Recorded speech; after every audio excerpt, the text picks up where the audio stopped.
Like the song. How's everybody doing tonight? Hope you're having a wonderful Monday night. This is a little strange because normally I'm sitting in this chair and it's a Sunday, and now it's a Monday. Sitting to my right, the co-host of the show, the rust of the show, Mr. Pete Glusick. How you doing? Happy New Year. Pete, don't let these people bust your balls about your hat. Tell them. Man, we lost an MVP quarterback.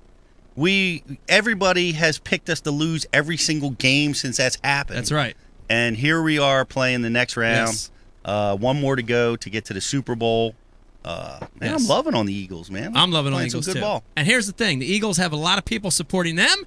We have amazing companies supporting the show, Pete Glusick. I think we have quite a few great ones. We do. Let's start with the presenting sponsor of IKE Live, Mystery Tackle Box. It's like Christmas to your door once a month, Pete. Brand new lures, putting them right in your hands without even thinking about it. I'm very excited. I hope they have me on the list, but they have an elite tackle box Wow. coming out. That's unbelievable. Very excited about that. Listen, High-end lures. if you don't have a Mystery Tackle Box and you're watching right now and you want one, use the promo code IKE Live and you get your first box for half off. $12. Sweet. 50% off your first box. All right. Use the promo code IKE Live. We're also brought to you by Flambeau Outdoors. Man, listen, if you got tackle, you don't want that stuff to rust up, check out the Flambeau products. They use Z-Rust, of course. If you go to flambeau.com, use the promo code IKE Live. 20% off everything on the site, Pete, including decoys. You know what I mean? Is that season still open? I don't know, but you just put a decoy out in your front yard. Well, you roll it across the ice right now in our front yard. That's right. What about this? What about this scent issue, Pete? Tell me about scent.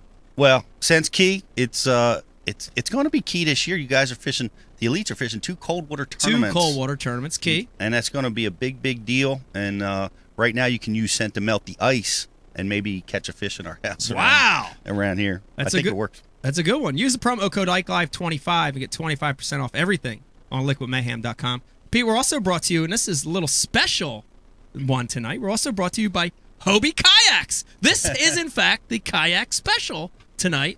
And, you know, hey, man, Hobie Kayaks is the Lamborghini of kayaks. They wrote the book. They started this whole thing. They did. The Lamborghini of kayaks. It's the best way to describe it. And by the way, we have a special guest joining us tonight. I'm not going to tell you yet. I'm going to tease you a little bit on that.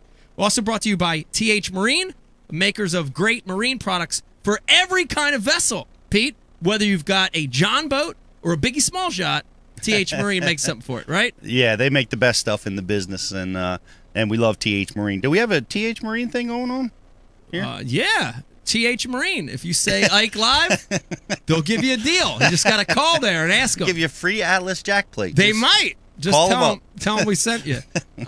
Bash University, Pete. We got some specials going on. Yeah, we got a lot of specials going on. In particular, if you live in Indiana, we're going to be there this weekend. Next weekend, we're going to be at Tulsa, Oklahoma. Then we're going to be down in Alabama on the banks of Neely Henry down in Gadsden. So get a ticket, come out and see us. If you can't make it, subscribe to bashu.tv, and you get 10 days free going on right now. So give it a try. Come and check it out. We're going to help you become a better angler. Also brought to you by Real Snot. Pete, you mentioned the freezing cold conditions. Real Snot not only helps you make longer casts, helps get that ice off the guides, bro. Key this time of the year. Yeah, that's huge. Very key. Long cast. And you can get that at Tackle Warehouse. You can get it at Tackle Warehouse, and we're brought to you by Tackle Warehouse. And listen to this. If you spend more than $50 and you mention IKE Live, you get free shipping. Outstanding. Did you know that? Is that written down there? That's true. That's sweet. It's very true.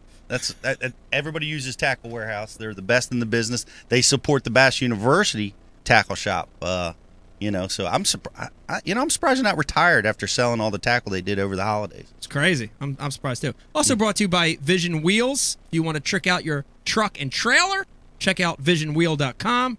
Finally, last but not least, Pete, a brand new sponsor of IKE Live in 2017-2018, Line Cutters. Yes. Line Cutters with us. Did you see that post from Damon? Very cool. We're going to be talking a little bit about that later. Dave, did you see that? Yeah. Okay. We'll talk about it later. Line Cutters, big, changing the game, cuts line like butter, even 100, 200, 500-pound braid like butter. I can't wait to see that post. I didn't see that post. Yeah, you flip with 500-pound braid, don't you? Yeah, on occasion, when I'm doing the Goliath grouper thing. Yes, yes. We'll talk a little bit about Damon's shout out. Listen to me. Hang in there with us. When we come back in just a minute, we've got a very special kayak show for you. Lots of guests, lots of prizes. You don't want to miss it. Come on, let's go. Warning! The following live webcast might contain content that some people find crude, vulgar, or objectionable. When watching this program, please make sure the room is well lit and do not sit too close to the screen. If you're uptight, easily offended, or lacking a sense of humor, please stop watching right now and leave the internet. Now it's time for IKE Live.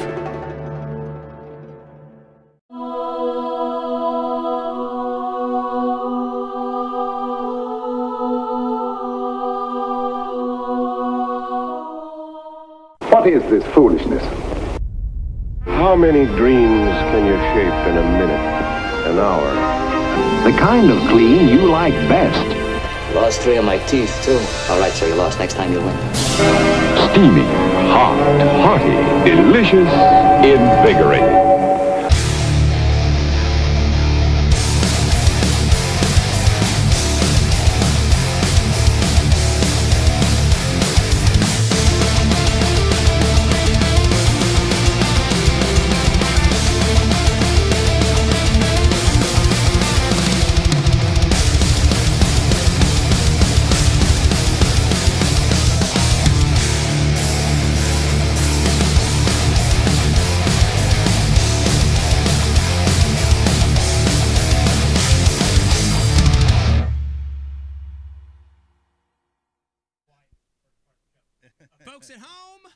Folks at home, how you doing tonight? Hope you're having a wonderful Monday night. I know I am. Very excited to be here. Mr. Pete Glusick, co-host of the show. How you doing tonight, Pete? Man, great. We're into the new year. I'm excited. Got some New Year resolutions. We're ready to go. I want to hear about some of yours, but let me tell you, first of all, we have a special show tonight. Normally, we have just normal shows. Tonight's a special show tonight. We're doing a kayak special episode. I'm so excited to talk about this stuff. Well, I mean, it's key. It's changing the face of fishing right now with what's going on. You know, it's making fishing accessible to people that didn't have it. And there's so much new technology going on. Watch these guys rig out their kayaks. It's insane. It's very exciting. It's very exciting. And it's cool. growing the entire sport of fishing, which I love. Let me finish introing the room for you. Sitting on the casting couch tonight, to my left, the one and only Dave Brodzik, a.k.a. The Braz, a.k.a. Fathead, a.k.a. Wharf, a.k.a. Hudley Crockett. How you doing? Diversified portfolio. Dude! And you keep the hits coming with a few more. Are you going to surprise us with any new characters tonight? Now, I've had this cough that the rest of the country has. I've had it for months. Wow. You can't shake it. I don't know. I should have come up with a voice that fits the cough. You should have. Yeah. But now, do the other character voices, are they affected by the cold that you have? They'll just be them sick. It'd be Stormtrooper sick. Yeah, Mark Jeffries with a cold. Right, and this is a great time to intro him because I can see him, as you're saying you're sick, I can see him sliding over. I watched him slide over a little bit. Join us tonight, and this is great to have him live in studio, from Hobie Kayaks. Keaton Eoff is in the house tonight. Keaton, I'll get my hand up. Give myself a hand. Give yourself a hand, dude. Thank you for coming in. We've tried to set this up for a long time. We finally wrangled you in the studio, so thanks for joining us. Hey, thank you, and thanks for the nice banner at the airport. You're welcome. When I got here, You're welcome. You guys went over the top. We don't spare any expense. So, normally, guests we don't like, we send Brian the Carpenter to go pick them up. Yeah. But he offered, but I knew better. Right. Yeah. You know better than to let him pick you up. Excited to have you on. We're going to be talking kayak fishing all night. It's going to be a good show. Back in the booth tonight, Pete, pushing buttons, making plays, making it happen. They were cheering a little bit ago because they were cheering. You'd think like they won the lottery, but they actually just got the show to work, which is kind of exciting. Found the on button. Right, they found the on button. They've been working back there for 5 years on the show, and they found the on button. With the orange hat, because he was hunting earlier, Brian the Carpenter, how you doing tonight? Giving me the thumbs down. Brian's happy tonight because I gave him a package I brought it all the way from the show in Kokomo. Yeah. Flew all those miles with this amazing package of jigs and crankbaits. And I gave it to him tonight, and he was a little upset by the delivery of the package. Brian, you want to talk about that? Guess not. All right, Brian. Nobody can hear you. No, they're all dead back there. There was. Oh, wait, no. Wait, I can't hear Brian, but I think I hear something coming through. Shh. What is that? Where was the weed? Was that Brian's ghost coming through? That's unbelievable. All right, and sitting, he just turned him. He just shut the image off. Sitting next to Brian, you have to visualize this, Pete. You're gonna have to visualize it because there's sound back there right now. Eric, the intern, is back there joining us. Give us an Eric the intern voice, real quick. Hey, everybody. Remember to dial into my show, and thank you. Eric, we understand you're joining the Chicken Rippin' Lips. Yeah, correct. I'm going to be the... Chicken Lips. I'm going to be the... Rippin', no, what is it? Chicken Rippin' Lips. Chicks Rippin' Lips. Yeah, I'm going to be the treasurer, and I'm going to give couch dances. Well, congratulations, Eric, on joining an all-female fishing club. Thank you. It's very impressive. We got a great show for you in store tonight. Let me remind you, if you're watching, Pete, their input is very key to tonight's show. Lots of ways to connect with the show. Of course, on IKELive.com. Hit us up on the instant messaging right next to your screen sitting over there. You can also watch us on the Ike Live Facebook page and comment over there. But, Pete, we're going to be giving away, we got 3 or 4 nice prizes tonight. We've got some trivia questions lined up tonight for these guys. Awesome. So they need to hang in through all the different we got about 3 breaks in the show. Need to hang in there with us. Awesome. It's going to be good. Let's do this. Let's start the show like we always do, and we want to send a big thank you to our military, active and veterans, men and women. Thank you for what you do. It's a crazy world. Also, thank you to the police, firemen, EMT. Thank you guys for what you do. Did you hear that ballistic missile warning on the way over here today? No, was there one for Pittsgrove? I know there's one for Hawaii. Yeah, I think there was one for Pittsgrove. How messed up is that? How easy it is.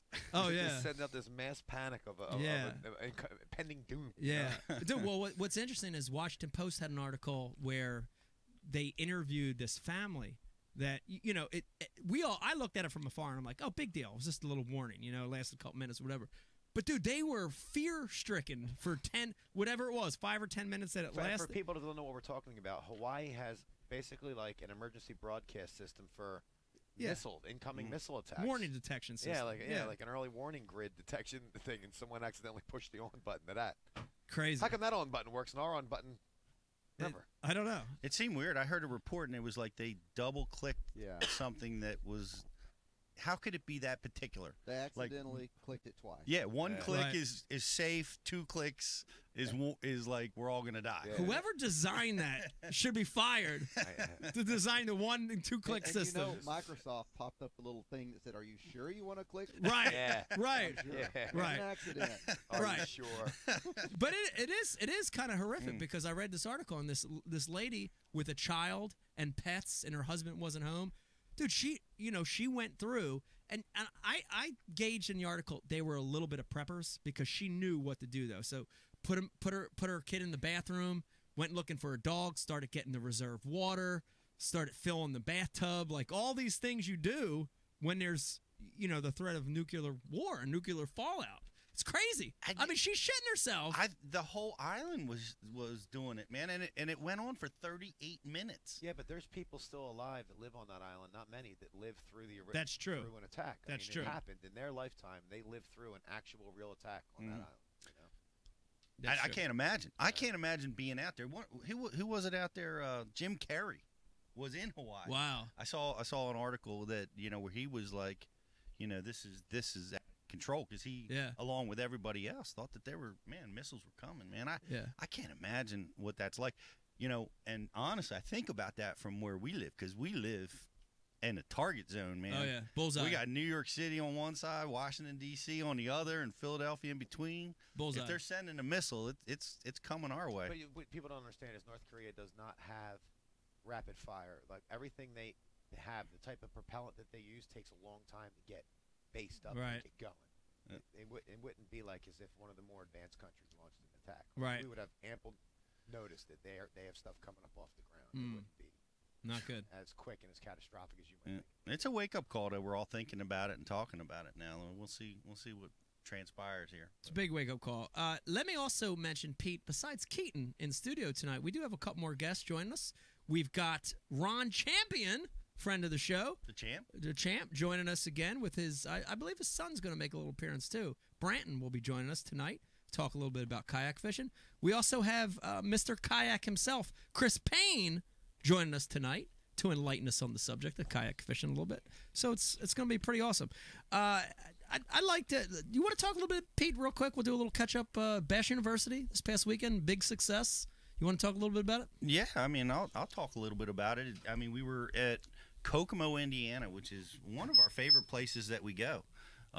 It's outside of Chicago. It's in between Chicago and Indianapolis. Right. It's amazing how many bass heads there are in Tons that of part bass of the heads. country. Yeah. I mean, they've got more high school clubs than probably Texas, believe it or not. It's crazy how, they're just fanatical, and Texas is huge. I think most of the subscribers for Bass University TV are in Texas for us. So, but it was a great show. Zona was down. You were there on Saturday. Yes. We had Bill Lowen and John Cruz on Sunday. Just tremendous enthusiasm and feedback from the students and the instructors. So, yeah, it was a great event. We'll be back in Kokomo again next year. We really enjoyed being there this year. And here we go. We got another one next weekend. It's the start of it all. I actually flew in from Austin, Texas. Yeah. I want to tell you about the weather shock that I had. When I left Austin, I think we had a 70-degree high that day, and little cooler at night. And then I got off the plane in Indy, and it was like 20 with snow flurries. That's a shocker. Shock. Yeah, Big shock. You know what else is a shocker? It's very unusual looking bass that you were catching when you were down in Austin. That's right. There were some. I had a 48-pound smallmouth. I know that sounds big to a lot of people watching, but it was a smallmouth buffalo, Pete, which is not a bass, but it was awesome. And I'm going to take this time right now, Dave, Keaton, Pete, if you want to just straighten up a little bit. This is a real big moment for me. I want to take this time to make an announcement about why I was in Austin. And I'm going to make this announcement about the announcement for the big announcement that I will make. And it's looking like the announcement about this really amazing, game-changing, for me, life-changing announcement will indeed come sometime in the summertime, Dave. Awesome. Yeah. Yes. We've been promoting this announcement for like months that it was going to be today. I know. I wanted it to be today. Well, it is, I guess. It is today. I can tell you this much. I will throw some little cheese at people. Not the whole bun, but a little cheese. And I'm working on a new TV project. I'm very excited about it. Dave, it follows an old show that I did, sort of the same premise of an old show I did. I'm getting to travel across the country and the world. I'm getting to go to some international locations and fish for a lot of different species of fish. And I love that. I love that. Keaton, we're going to talk later. You come from the bass world. You're a freshwater guy, but you've been exposed to other species. There's something about fishing for, like, fish that pull back regardless of if they're bass or not, right? Always, right? As long as they're not carp. As long as they're not carp, right? Yeah, as long and right. Yeah, that's a tough one. I respect it. I saw a big blue cat as well. Big blue cat, yeah. And that was nice, but not a lot of us Southerners fish for carp. Yeah, why is that? Why is that? Because you've seen the other side of it. Yeah. You've seen the European guys, and we were talking upstairs off camera that these carp guys, Pete, they treat the fish like human babies. Yes. That's the best way I can describe it. Wow. That's such precious, it's this precious, beautiful creature. You've seen it.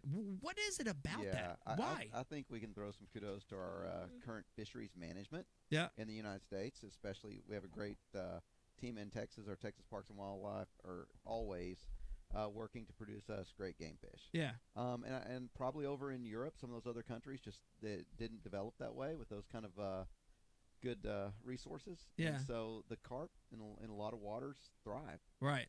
Whereas a lot of game fish don't. And right. so maybe it's pollution, maybe it's just the type of water they have. But The Europeans love carp fishing, and I've They got a love few it. American buddies that Yeah.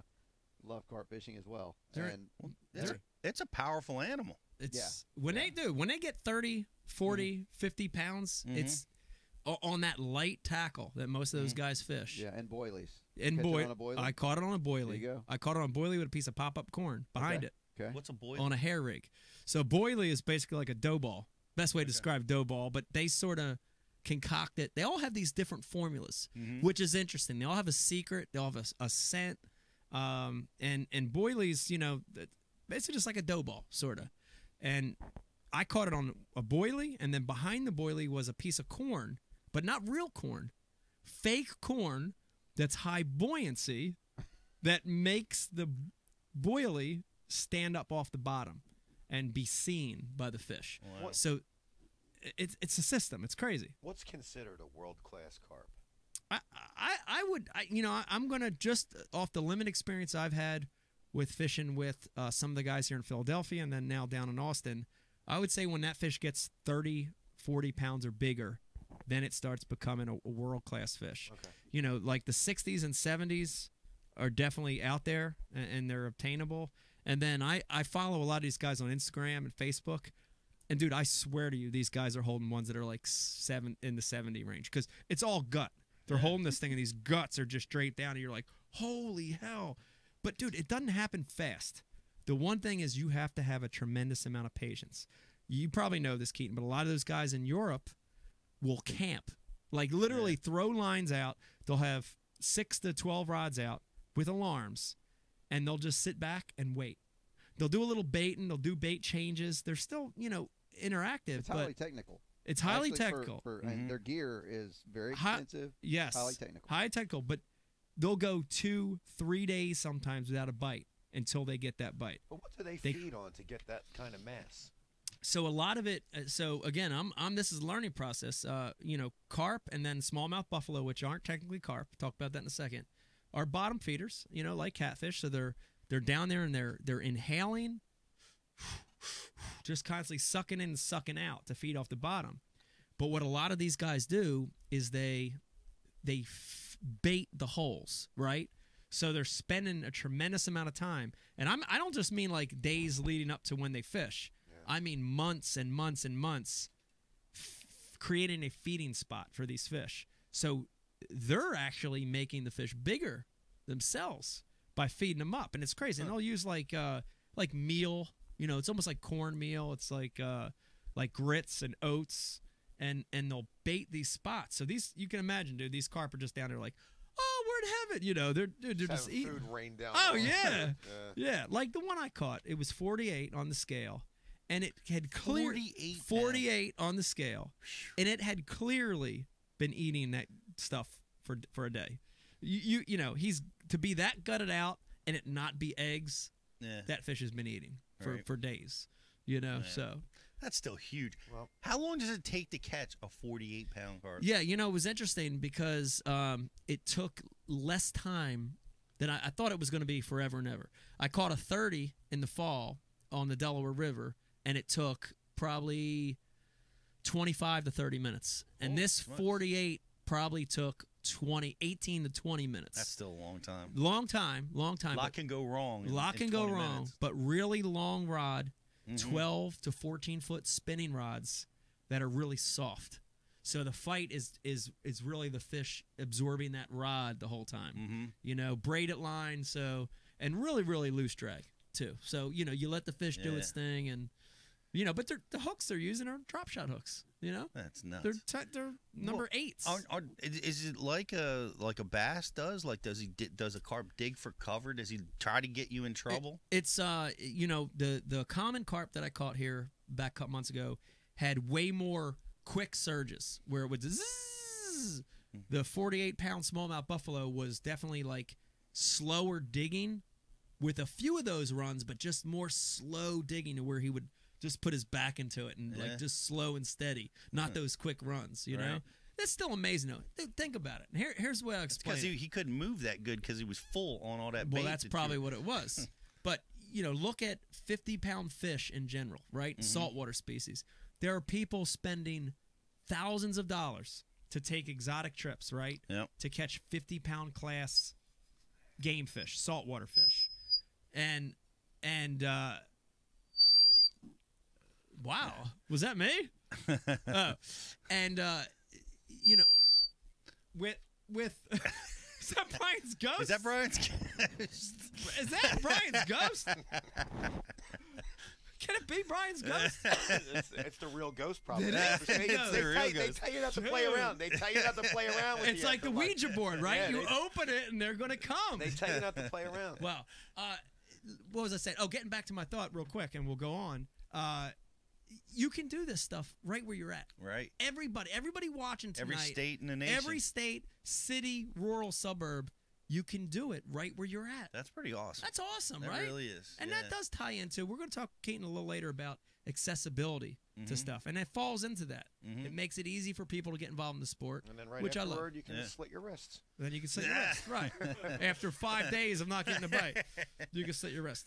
I would like, I know this is a little premature, but I want to throw it out there, Keaton. What percent of kayak guys, or more specifically, Hobie kayak guys, are bass fishermen versus multi-species fishermen? You have an idea what that percentage is? Great question. I don't have the percentage. Okay. However, I can tell you that bass fishing is what's growing. So especially with kayak fishing, and I think you had historically with the professional bass tournaments, boat motor tournaments were so established within the inland areas that kayak fishing really started on the coast. It was about accessibility. I mean, look at the coastline we have. Right. So it started as it was a saltwater thing. Really, especially for Hobie, but in general started as a coastal sport, really. Right. And I think it's just because there were those years of ingrained, fishing styles, competitions. There was a lot of bass fishing going on within the sport, and on the coast there wasn't that tradition built up yet. So you had accessibility. We also, for Hobie, surf and sail, right? Right. So a lot of our stores, our retailers were on the coast. Our companies, Oceanside, California, right? Yeah. 10 miles away from the coast. So, launched pretty much coastal, really got established coastal, and then the light bulb went off. And a lot of that came with, what us and other companies have started doing is the great thing about rotomolded kayaks is you mold those things and design them with features already in the kayak. Right. And you look back 7-8 years ago, really the accessories market started picking up. Other companies started making products to fit kayaks. Yeah. And it just grew and grew and grew. And now you can sit there and, have a power pole stakeout pole on your kayak. It's crazy. You got your Lance fish finder. You've got all your accessories ready to roll, and you hit the water. And so all that is come to a point where bass fishing is really, really growing in kayak fishing. And it's where a lot of growth is going to come from. Yeah, and in fact, it's Pete. We've heard the stat at ICAST last year and the year before from the ICAST folks. They're saying it's the fastest growing segment of bass fishing right now is kayak fishing. That's incredible. That's incredible. I mean, I got to say, I think it's awesome, and congratulations on what you guys are doing and making it accessible, making fishing accessible to people that. That never had that chance before. We've been taught since the beginning that not taught really, but exposed. We got to have a $70,000 bass boat and a $70,000 truck to tow it with, or a $250,000 truck like Mike just got, and to be able to go fishing. That's not true. That's not it's pretty awesome Toyota, by the way. So that's what you're doing, and guys coming out of college, coming out of or high school, right?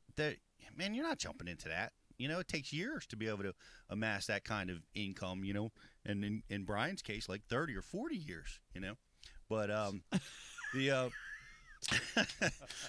Brian, do you have a mic that you can defend yourself now? Can we title that Pete Fires Back? Or wow. Pete Strikes Back. He assumed your mic wasn't working, so that's the reason he went out on a limb there. We're going to call that Pete Grows But no, congratulations. You're bringing the fishing to the masses. I think it's an amazing accomplishment. I tell you what's cool, Keaton. We talk about all the time about Brian and Dave and I grew up together, real young. And when we were, I guess, in high school, we finally had enough money to buy a John boat.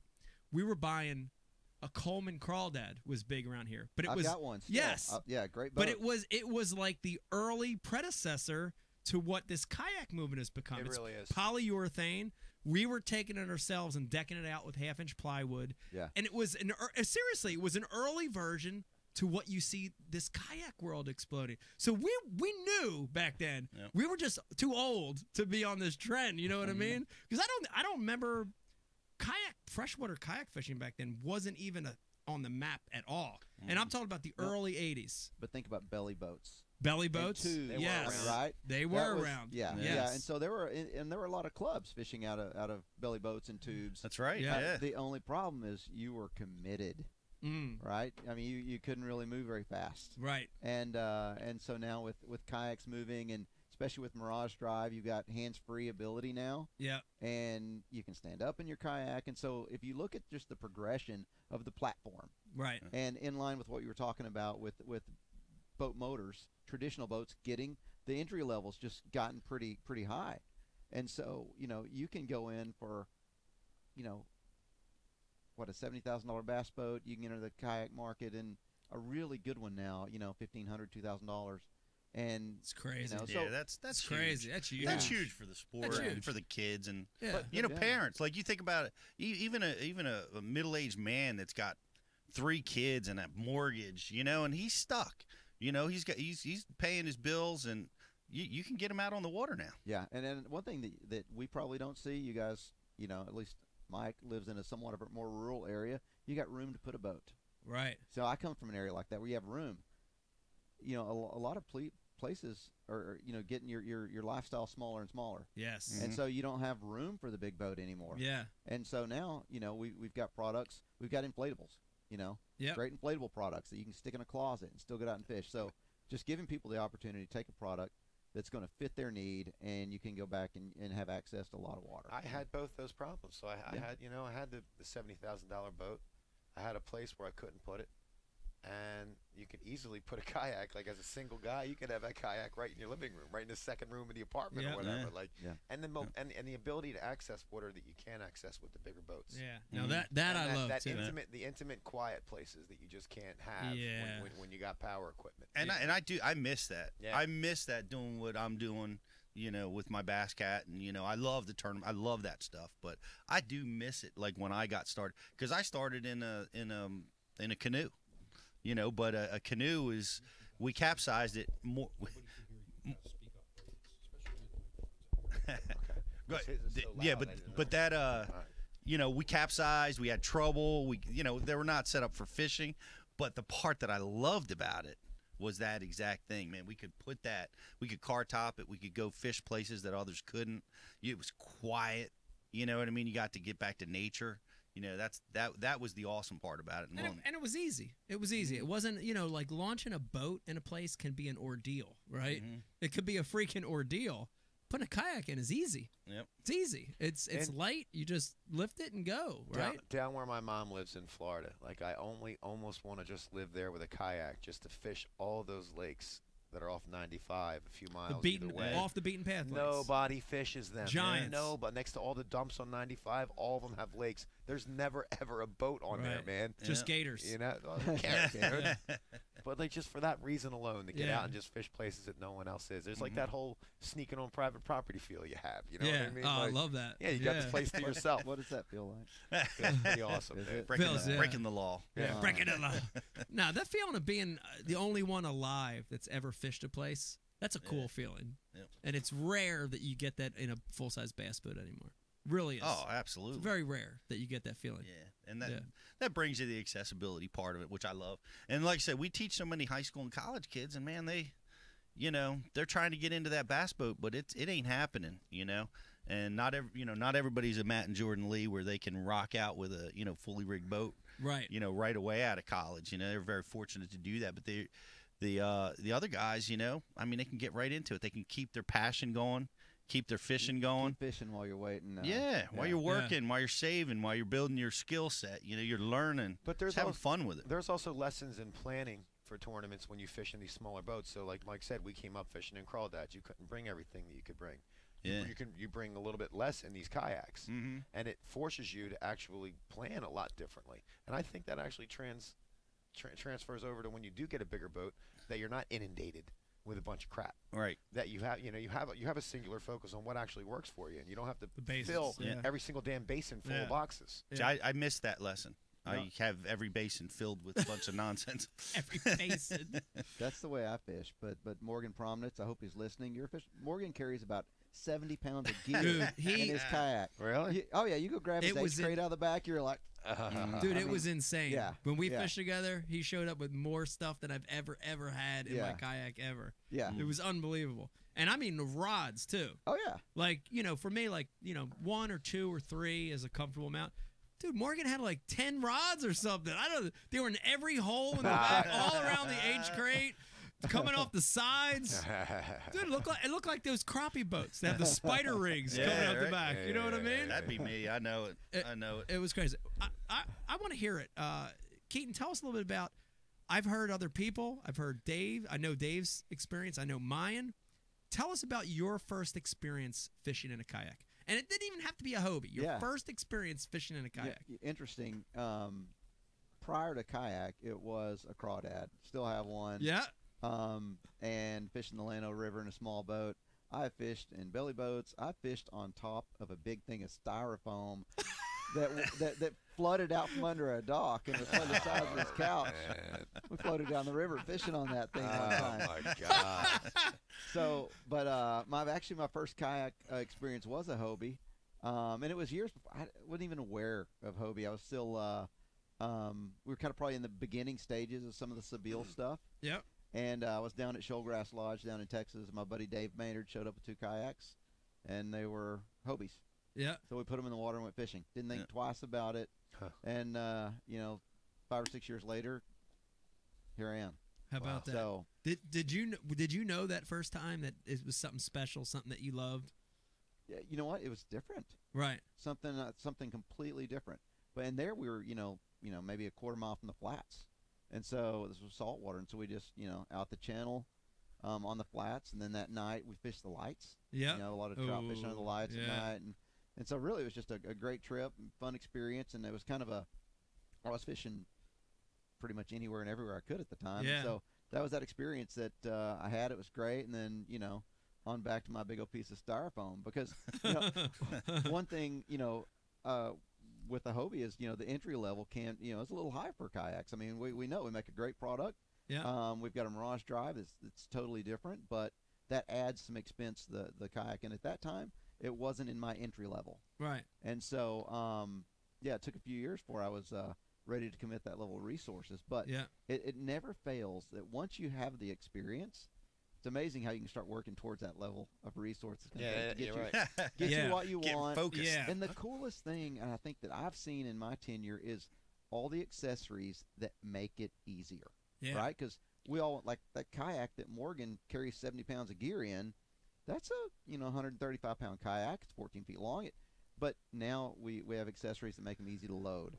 We have accessories to roll them out of the water. You have accessories to make it all easy and functional. Yeah. And that's a great thing about that I've seen in the last 7 years, is the industry coming in to, like, if there was a problem, there's someone there to fix it. Yeah.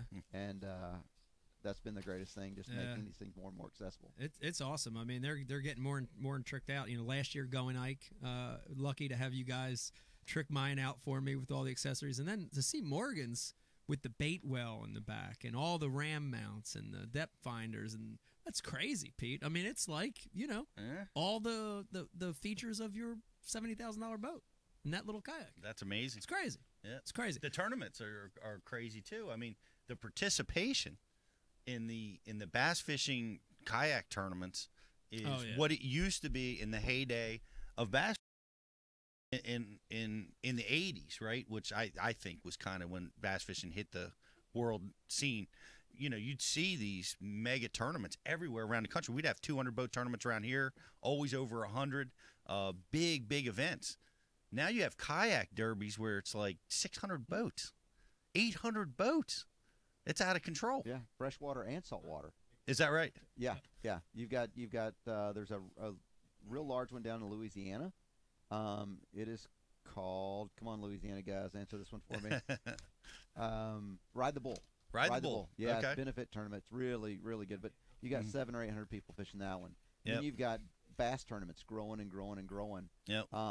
Getting pretty large. So yeah, it's you know, I think what you're pointing, what's growing that is community, and that's something we kind of left off, because that's a great thing about the sport of kayak fishing. Yeah. Is you can go and fish by yourself in the secluded water, and especially even in a tournament, you get away, go fish, but you always come back to that community. Yeah. And that's the great thing about our tournaments, and a lot of them are focused on, you know, the community, the event. You know, everyone's connected socially before and after. And you just, you know, that group of kayak fishermen, I will say, is one of the best communities I've ever been associated with. I would agree. And it's just absolutely fantastic. I experienced them hands-on. They are really good guys, very helpful. Everyone goes out of their way to help you a lot more than they do on the boat and that's where I think they're making a mistake. You know, they haven't learned lies and deceit that every fisherman needs to have in his repertoire.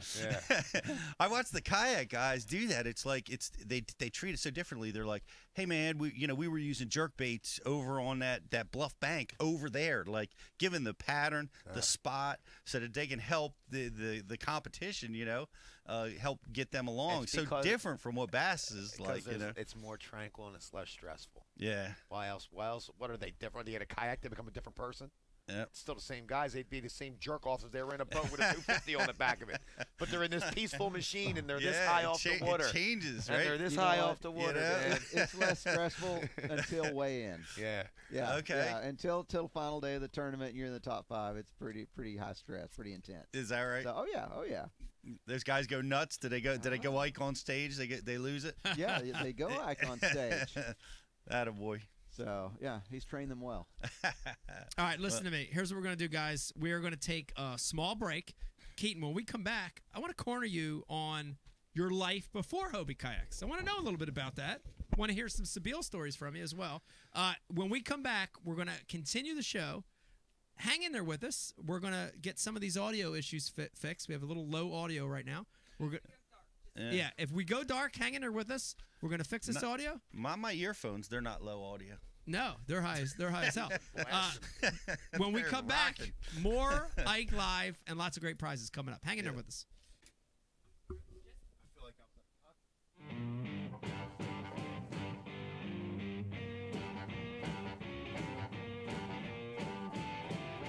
Hey, Noah Wheeler here with Real Snot. Been out on this pond for about an hour now.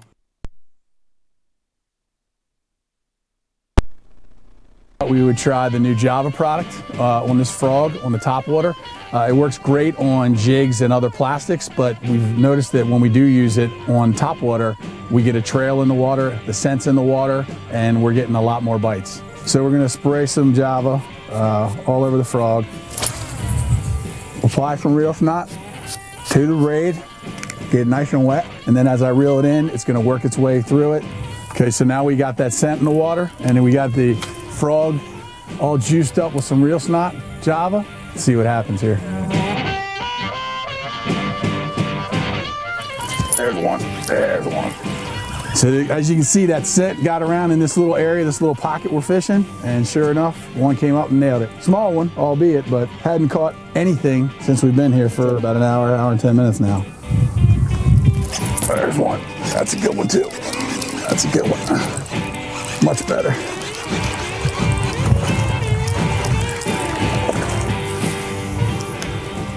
Good little guy.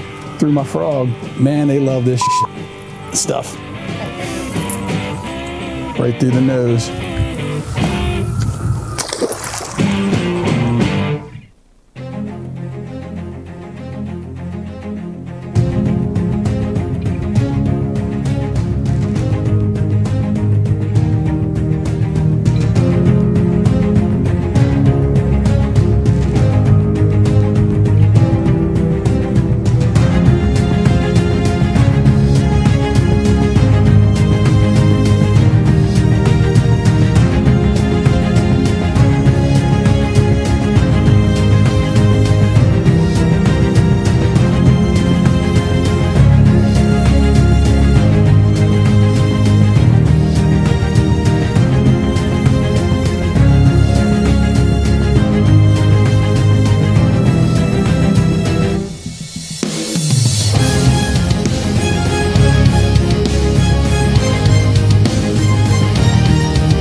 4.5-inch drop shot worm, Bama bug.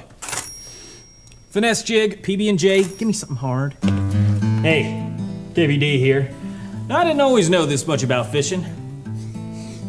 4-aught EWG worm hook. In fact, there was a time when I couldn't tell the difference between a jerkbait and a stickbait. But then I signed up for Mystery Tackle Box, the original monthly tackle subscription. And now I know more about fishing than I do about calculus. And he knows a lot about calculus. Plus, I get amazing extras like free fishing magazines. October 2016. Featured article, 4 places to throw a frog. Exclusive decals. Zombie bass. And how-to videos for all the great baits I receive. How to tune a crankbait. Is that underwater footage I smell? I got goosebumps. So if you're looking to develop enhanced fishing abilities like me, or you just like getting new tackle every month, go to MysteryTackleBox.com and get your box today. Boom. Boom. Boom goes the dynamite. Boom stick. Hey, welcome back to Ike Live. Thanks for hanging in there with us. We've got through our audio issue. Brian DeCarpenter, correct me if I'm wrong. Click, click. Audio issues are gone.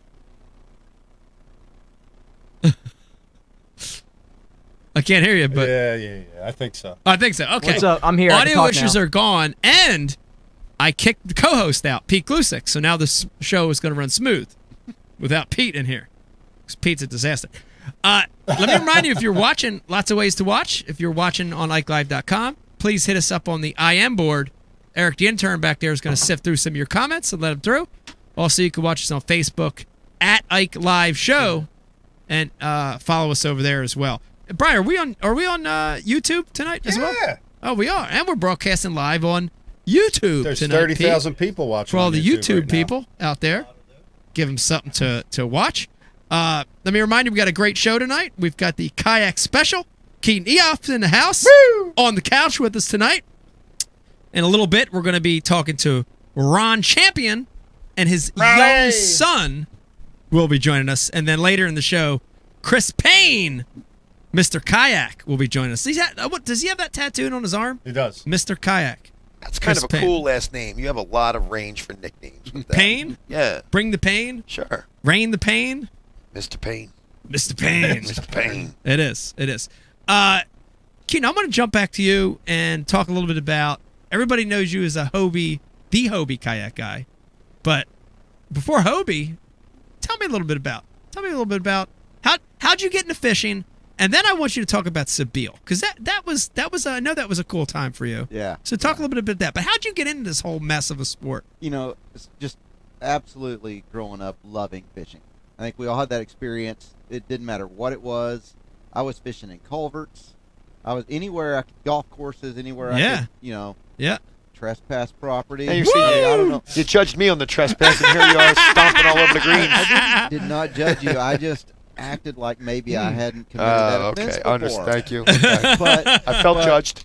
Yeah, but, you know, I think there's some of us that just have this thing that doesn't matter what you catch, you're just driven to go do it. Yeah. And so that's ever since like my Vegas's age, I can remember just my fishing experience. Yeah. And just grew up in normal life. Always loved it. Always did it. Had a couple businesses, and just kind of was at that point where I was like, golly, I think I'm gonna be miserable if I don't really go after this. And, right. So I just started trying to get a job. So first thing I did, I sent my resume out to all the big companies and got crickets. Right. Oh man. Total crickets. Crickets. Right. Crickets. No response. And I'd kind of worked my way down that I was, the internet was just getting started, right? So I used the internet and used MySpace. I don't remember. This would have been before MySpace. Before MySpace. Okay. But yeah, so I got a job with Texas Fish and Game magazine. Great magazine out of Texas. Oh, wow. Still love those folks, and started selling advertising with them. Started meeting people in the industry, and just kind of like one thing led to another, and started working for some smaller lure companies, and then kind of got into marketing. Did marketing for a lodge down on the coast. That was about the time I met Patrick and Sabile. And a buddy of mine, Dave Maynard, and I were at Lake Mead fishing during ICAST one year, and there was this French guy on the boat, and he was behind us about 30 yards. We're trying to catch these big stripers, and we're casting, and all of a sudden we see this lure come flying over our shoulders and outcast both of us. And we've got a 30-yard head start. We both just kind of turn around, and he's grinning at us. Well, that's when we met Patrick Sebile, and many people know he's kind of one of the great characters now of sport fishing, and he's a brilliant mind and great lure designer. And so we met Patrick there, and at the time he'd yet to even design. He probably had some prototypes going, but was still just this. I think his claim to fame at the time is was the captain of the world record tarpon catch. Huh. So, in Europe, he was a known personality, but in the U.S., no one knew him. Right. And then, where did he catch that tarpon at, Guinea-Bissau, actually. It's in Africa. Oh, okay. Wow. So I didn't even know they were in Africa. Oh, see, he had a lodge over there for years. And that did a lot of his operating out of there. So, so met Patrick, and we kind of cranked up, a concept to Dave and I to bring the brand in the U.S. and get the U.S. distribution rights, and along with Patrick, started a lure company. So you met a guy on the water, bombing over your shoulder, and what a connection. Yeah. Do you remember what did he say the first time you met? Is there something you remember that sticks with you? Because I'm closing my eyes and imagining it was something like, Kitan, the zebra masal by the dam. You know what? He was pretty quiet then, to be honest with you. And because I think he'd had a trip before and they didn't catch any big fish, and he was pretty persistent with the guide, basically saying, "Hey, I want to see a big fish." And so he was just on the guide boat. The guide asked if we cared if a French rider came along, and we're like, "Yeah, no problem, as long as he didn't get in our way, right? Right. As long as he stays out of our fish." And then next thing we know, this lure comes flying over our heads, and he's back there grinning, and he just had some really sweet gear. And a lot of European gears is a little more advanced. We're catching up. Yeah. But this was, 15 years ago now, and they really had some more advanced gear than I think what we have over in the United States. Wow. And so he was chunking lures a lot further than ours. Yeah. But he brought that concept of really high quality gear, and then with his mind, and made some great lures. And really we launched that company, the U.S. side of it, in my garage in Abilene, Texas. Wow. And there's really not a lot of fish in Abilene. You don't think of it being this great fishing area. Yeah. There's plenty of good fishing. Our water's just a little red. But we launched it there, and it wasn't about what we did in Abilene. It's about what we did everywhere else. And slowly started growing the brand. When was it? That would have been like 05, 06. And it really kind of pinnacled, and I don't know the year, but I can remember really well the thing that really set the company off the chart. We'd had some like regional successes in tournaments with guys winning some events down Rayburn. Then we had a bait that did really well on the Florida coast. It was kind of getting some TV highlight. But on Clark's Hill Reservoir, I believe, I remember this. Kenyon Hill. Yes. Peter T. gave Kenyon a bait. Like it was this, we had no connection with Kenyon. Peter T. had given him one of these baits that he picked up in Florida, I think, was basically the story. Someone can call and correct me if I'm wrong, but I'm sitting there and I'm getting calls from my reps. And guys at the Dawn Coffee Company, great rep group. I'm getting calls. They're like, "Dude, they're showing the Magic Swimmer on stage, and we're like, wow, that's getting pretty cool, And all of a sudden, we're starting to get some online orders and stuff, and it just kind of went on and on. Well, 2 weeks later, the show airs, the Bassmaster show airs, and there's no better spokesperson than Kenyon Hill because he's so genuine, and the guy is just throwing this bait out there. He's switching back and forth between a Magic Swimmer and a Carolina rig, and he's just like, and each time he sets the hook on the swimmer, it's like a bigger fish, and he's shaking the screen, and at this time Zona is just sold out. Zona's going, pay attention to the bait he's using, and it just, blew up overnight. Yeah. And it was just the greatest thing for this little company. Yeah, I remember that event. I remember that was my first time. In fact, as you were talking about it, it was my first time that I knew about that bait. But the interesting thing is that, to me, launched the hard swim bait craze in the U.S. It really did. Like it wasn't the first hard swim bait, but that was the beginning to the hard swim bait craze. Like everywhere in the United States.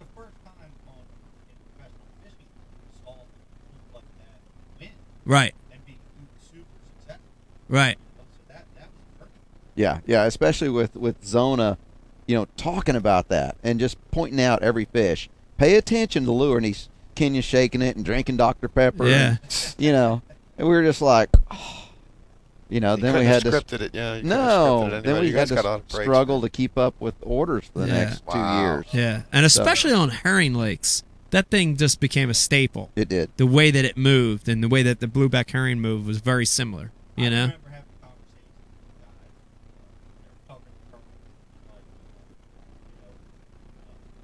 I was like, this is a real deal.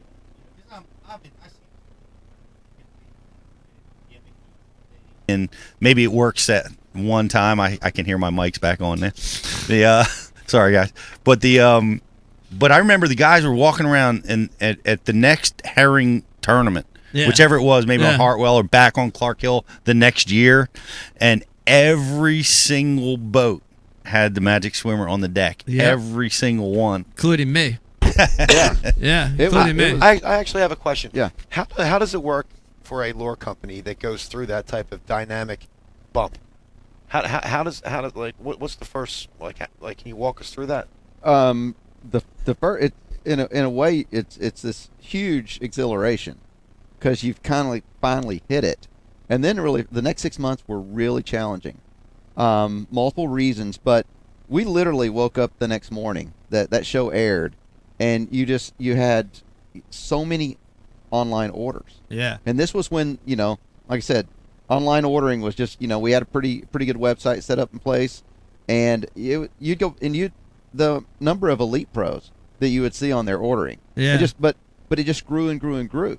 And one of the challenges that happens with companies our size, especially in this digital age, is a consumer wants the product.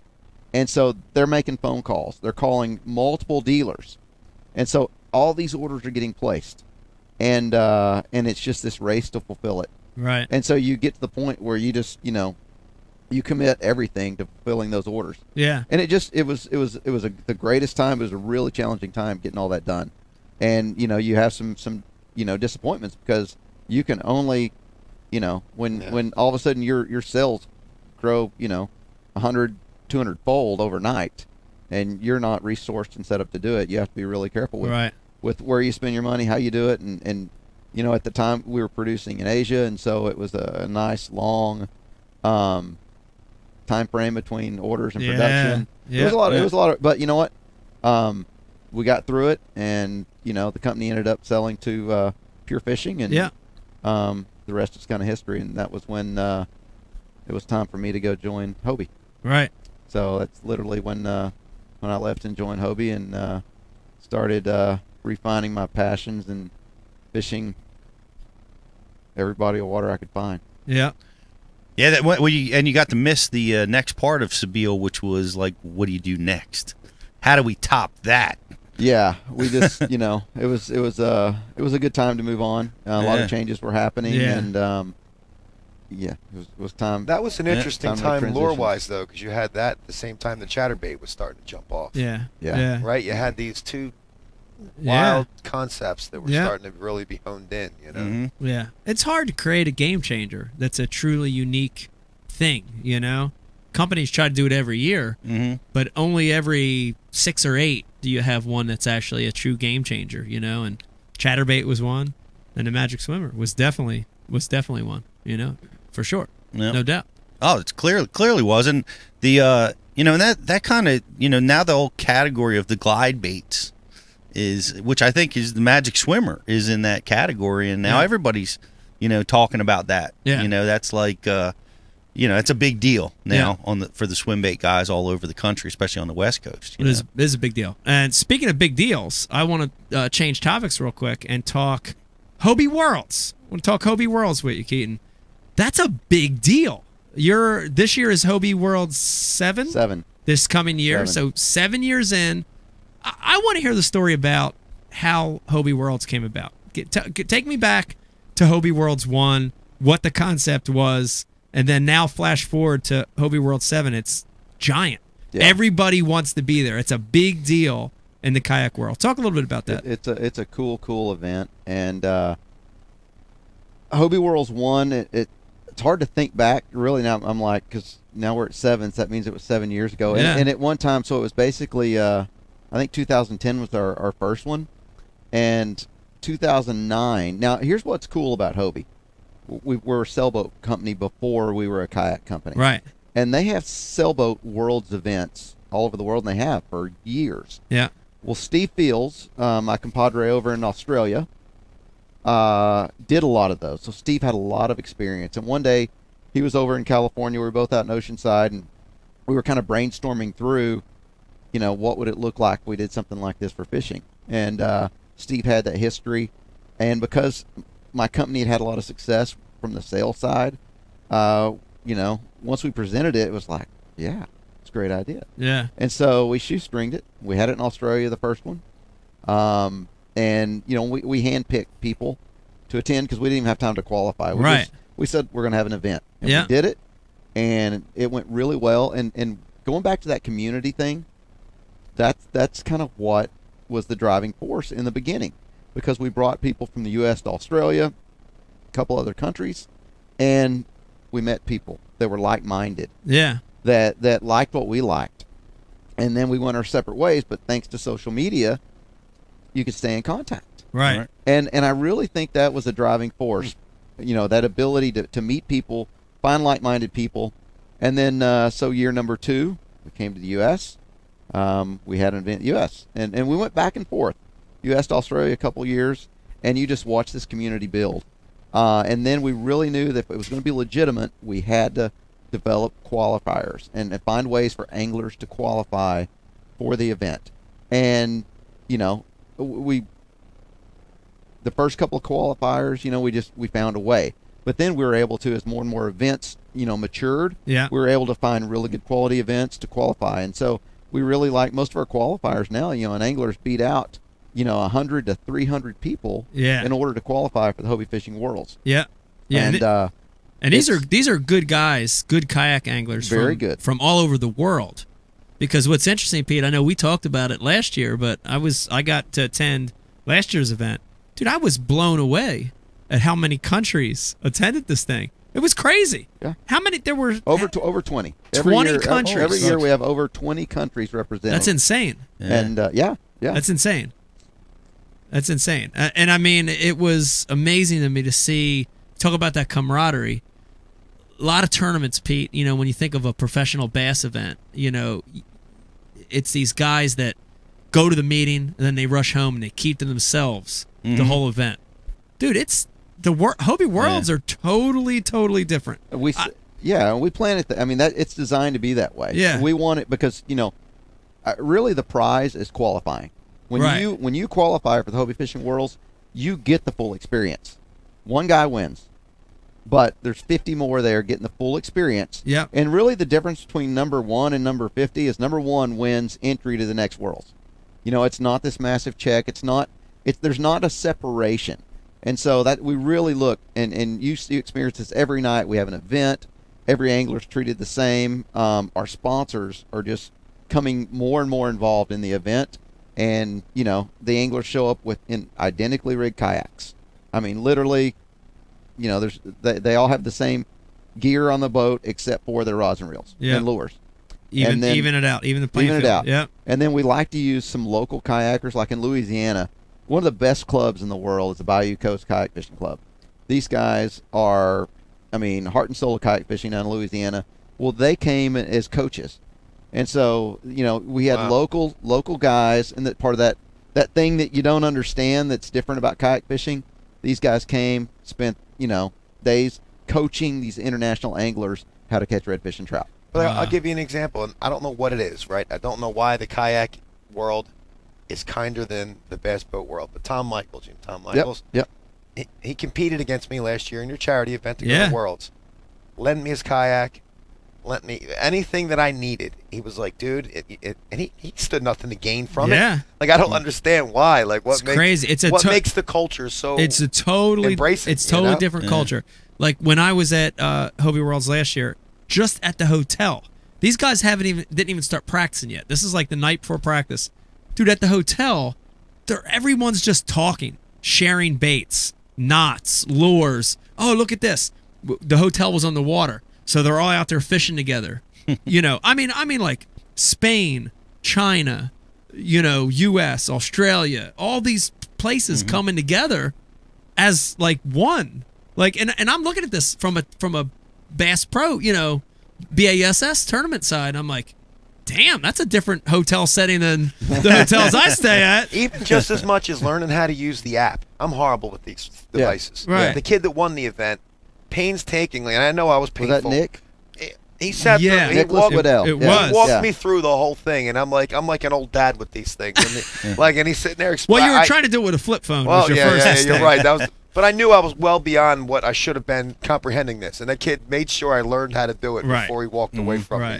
It's amazing. It's different culture, and that's pretty amazing. Isn't that the way you want to do it? You want to make sure your buddy's well equipped before you beat him. Yeah, no. that way you got no excuses. And exactly. Yes, Brian Carpenter. Speaking of champions, I'd like to. Can we let's dial Ron up.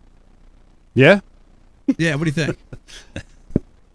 Yeah, give me 3 minutes. Okay, I'm gonna give you 3 minutes. In the 3 minutes, I do. I check occasionally on. This is coming from the social sites of Ike Live Show. This one actually came through Instagram, so this must be a younger person, and he just left initials, and I won't say his initials. It might give it away, but he has a question for you, and it says, Mike, please ask Keaton. What is the origin of his nickname, Mr. Pufferfish? Mr. Pufferfish. That's my buddy Morgan. Back before I was a very experienced angler. Dave, this sounds like a new character, by the way. So listen to this. I was sitting there going at the end of this earlier. I was like, "Thank God I don't have an AKA." I was like, "There's no way they can AKA me." And well, thanks, buddy. Anyway, down in Mexico, I can drop a jig down and catch a puffer fish every cast. So Morgan's catching big rooster fish, and I'm flipping puffer. Wow. So yeah. So Mr. Pufferfish, because you're a pufferfish expert. He just made that up tonight. Wow. I think you need a logo. He had to go back. I think what he did is he started reviewing old Hobie Outdoor Adventures to try to find a chink in the armor. And he had to go back a long way. A little op research. Yeah. That was wow. Yeah, and I actually didn't know I had that AKA till today. So you can make a pretty tough looking puffer fish. Some jacked arms. Make all jacked up. Give him like a mouthpiece. Yeah. It's hard to make a manly puffer fish. No, you can do it. On a lot of tea, a lot of testosterone through there, a little sweat going down the brow. Puffer fish. It's awesome. I think Pete, by the way, you're going to love this next guest, because I was assuming that Ron Champion was going to be the next guest, but I think Brian has a very special unannounced guest coming on. Yeah, it was announced to me. I'm super psyched to talk to this guy. You do know. Yeah. Okay. Yep. All right. So this does lend itself a little bit to the Philadelphia Eagles in a way. Yeah. Sort of. In a big way. In a big way. Yeah. Okay. Well, I'm excited to talk to this guy. Who do we have coming on the phone then? Robinson. Wow. Okay, we're going to get him on the phone. Brian Carpenter. We got him. We got him. And joining us now, I don't know where he's at. We're going to find out. Pete, why don't you introduce him? Because I know that you're an Eagles fan, and I think you'll do a better job of it. Well, he's the coming off one of the most amazing wins in the history of the NFL. It's pretty good win. We got Mr. Robinson from the Minnesota Vikings. Yeah, Brian. What's going on, guys? How you doing? I'm a little beat up, but other than that, I'm feeling pretty good about myself. That's awesome. Now, we were talking off camera. That was an amazing game, an amazing finish to an amazing game. Are you still? Is your adrenaline still pumping, or are you in that letdown phase where it's over and now you're ready to get to the next game? Let me tell you how my day started off. First off, I woke up at 5:30 this morning to get my Monday routine massage, and the first thing I had to do, I'm normally not a guy that turns on Sports Center or anything like that, but the first thing I had to do was turn on Sports Center this morning to make sure that wasn't a dream, that it was reality. So yeah, I kind of was on a high this morning, and now I'm kind of letting down and starting to realize, you know what, we got another game ahead of us, and you're up in the woods actually, so we gotta get after it. Well, man, no, I think you should just keep partying and getting massages. That'd be good. I'm sure you do, but that's not going to happen, buddy.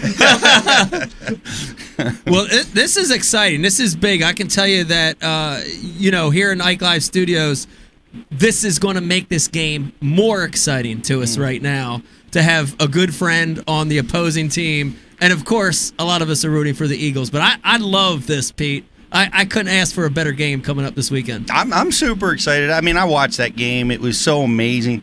I can't imagine, the emotions that you guys went through, because I went through it just watching it. And, I'm excited that you're coming to town. It's going to be really cool watching you play in our stadium, and you're going to be the top dog there, because the Eagles are the underdog in that game, and it's going to be quite a battle. I mean, you guys came off a great win. The Eagles really kind of skated away from losing on the last game, but it's going to be a great game.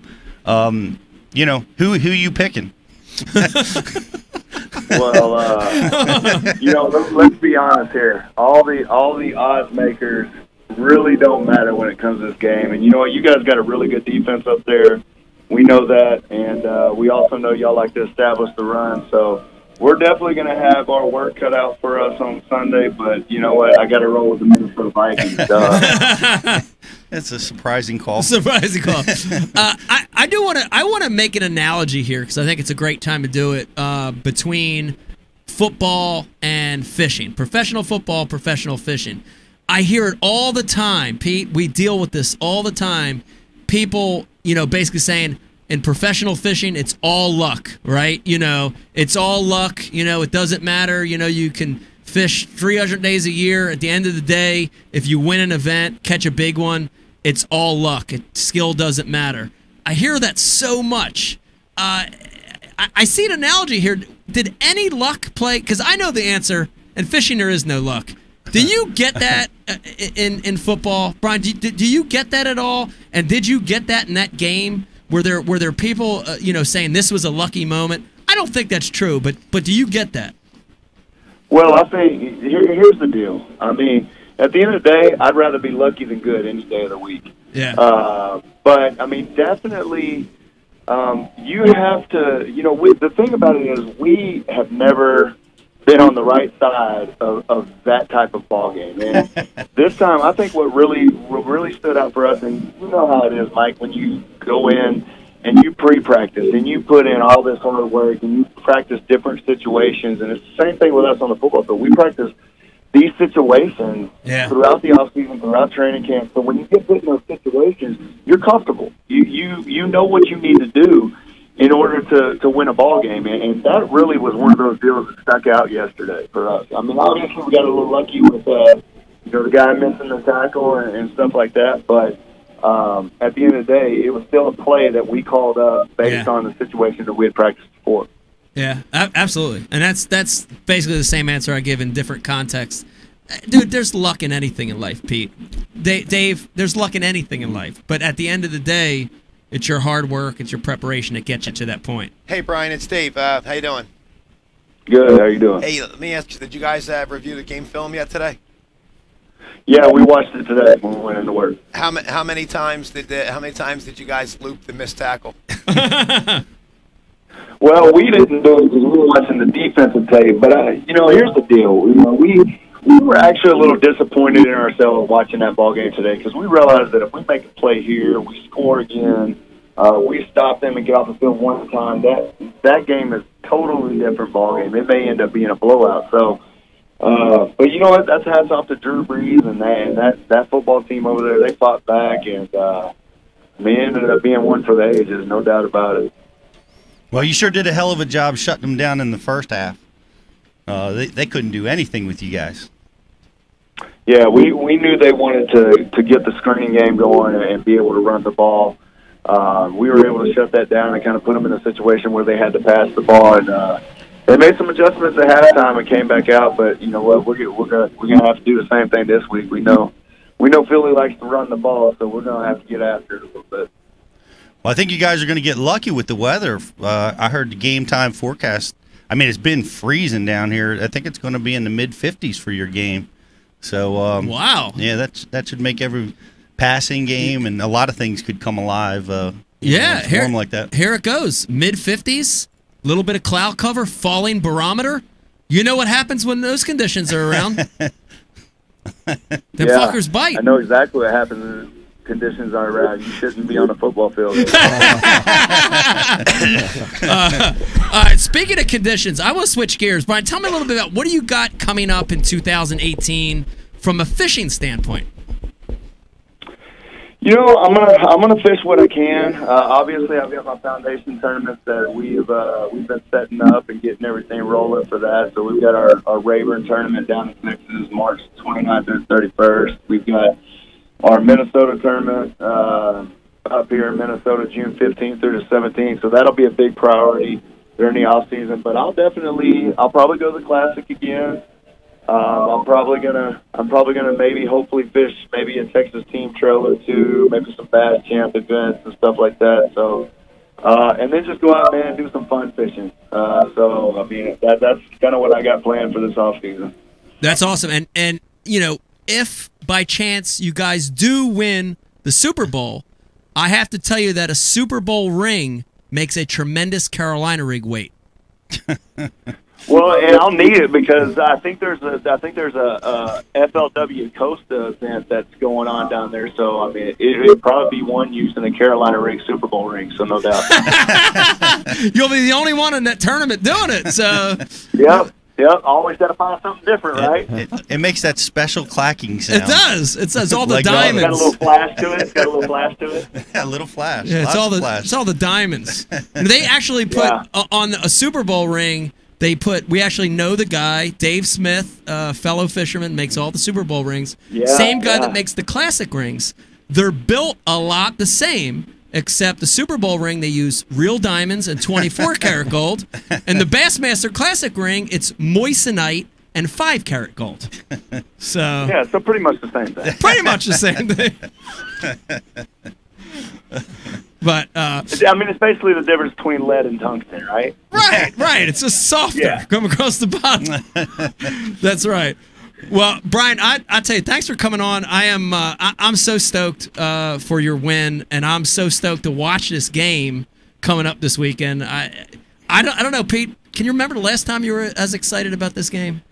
I'm excited. Excited. Yeah. Well, it's great. Now, as a Philly fan, I've been forever, and we're not in this position very often. Like you, the plays usually go against us, right?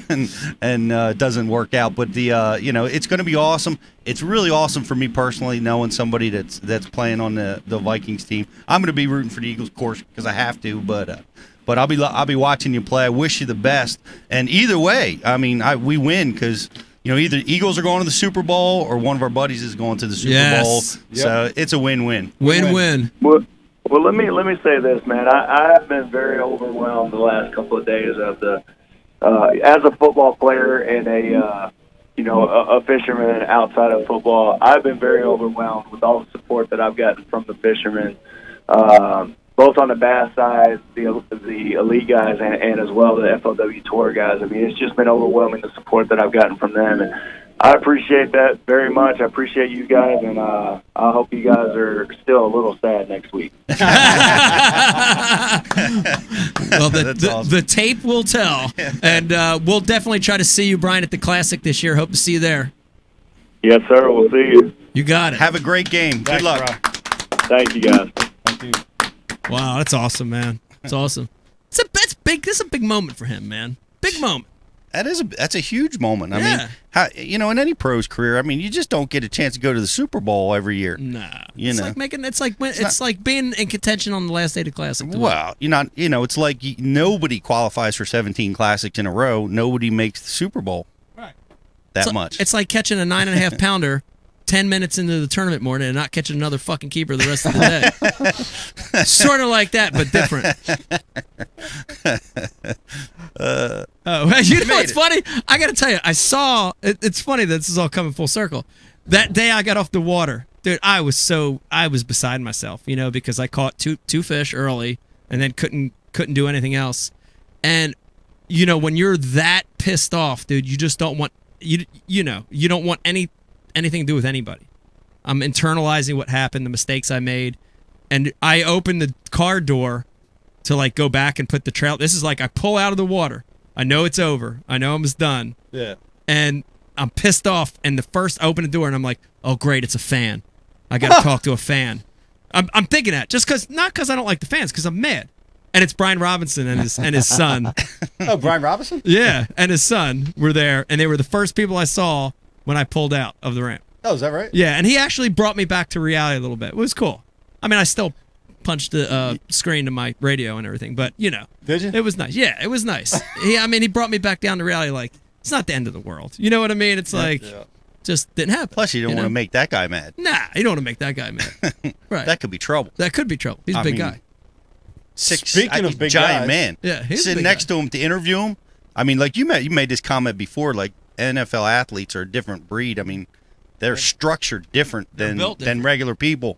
And when I sat next to him at the Classic, and you know when we did our interview there, it was big guy. It's just amazing, you know, and proportional, you know, just giant. Yeah, you know, giant person, like a full-size brush hog versus a baby brush hog.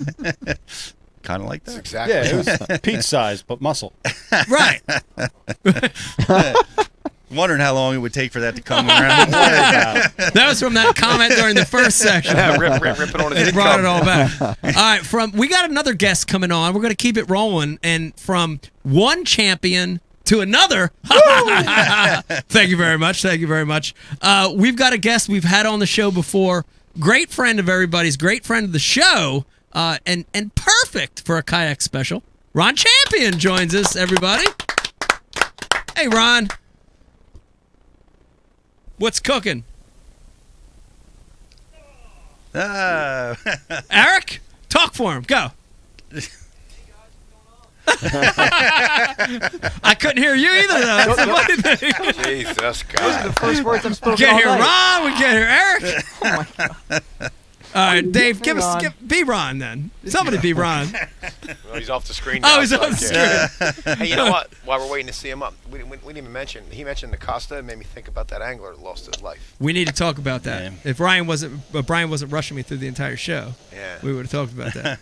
Yeah, we are going to talk about that. I want to get Ron on, and then he's back up. We will bring that up during the next break. All right, we're going to try it again. We're going to pretend it never happened. Joining us live on IKE Live, Ron Champion, everybody. Let's try it again. Ron Champion. I'm here. Oh! Yeah. We got sound. Wow. 50-50, bro. What's up, guys? What's going on, Ron? How you doing? Oh, good, man. Sitting here. It's cold down here in Savannah, Georgia. Cold? That's not possible. Man, it snowed here 2 weeks ago, and it's the first accumulating snow we've had in 29 years. Holy smokes. That's cold. Now, are you inch of ice and about 2.5 inches of snow, and it was crazy.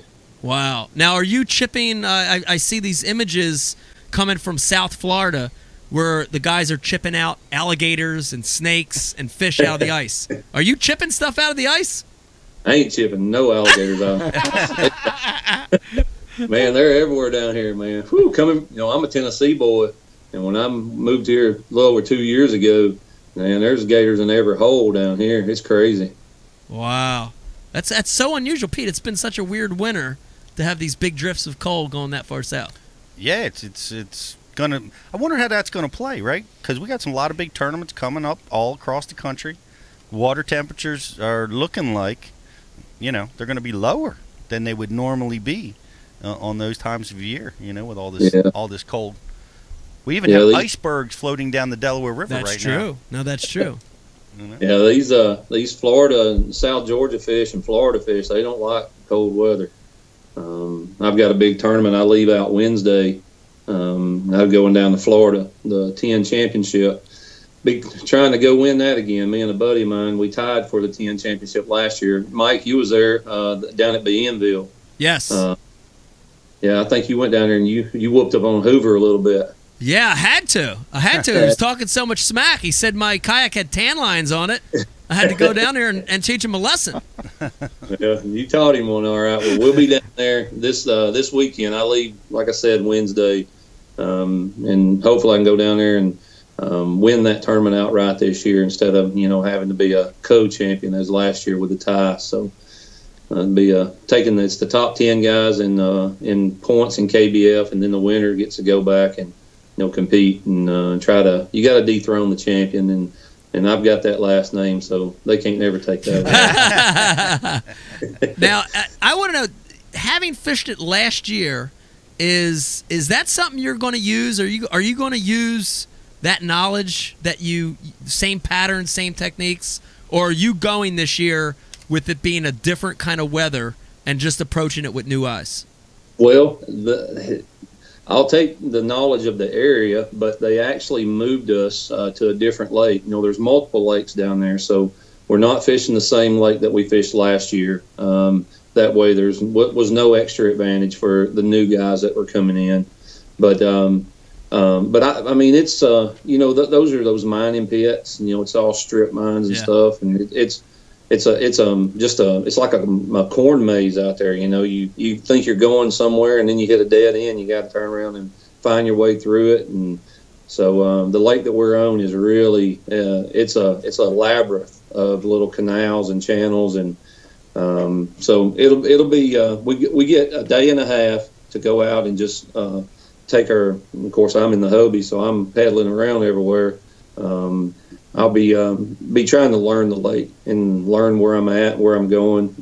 But no fishing. We got a day and a half, no fishing. All we can do is go out with our boats and our grass and try to find something. And then the tournament starts Friday, and we'll be fishing Friday and Saturday.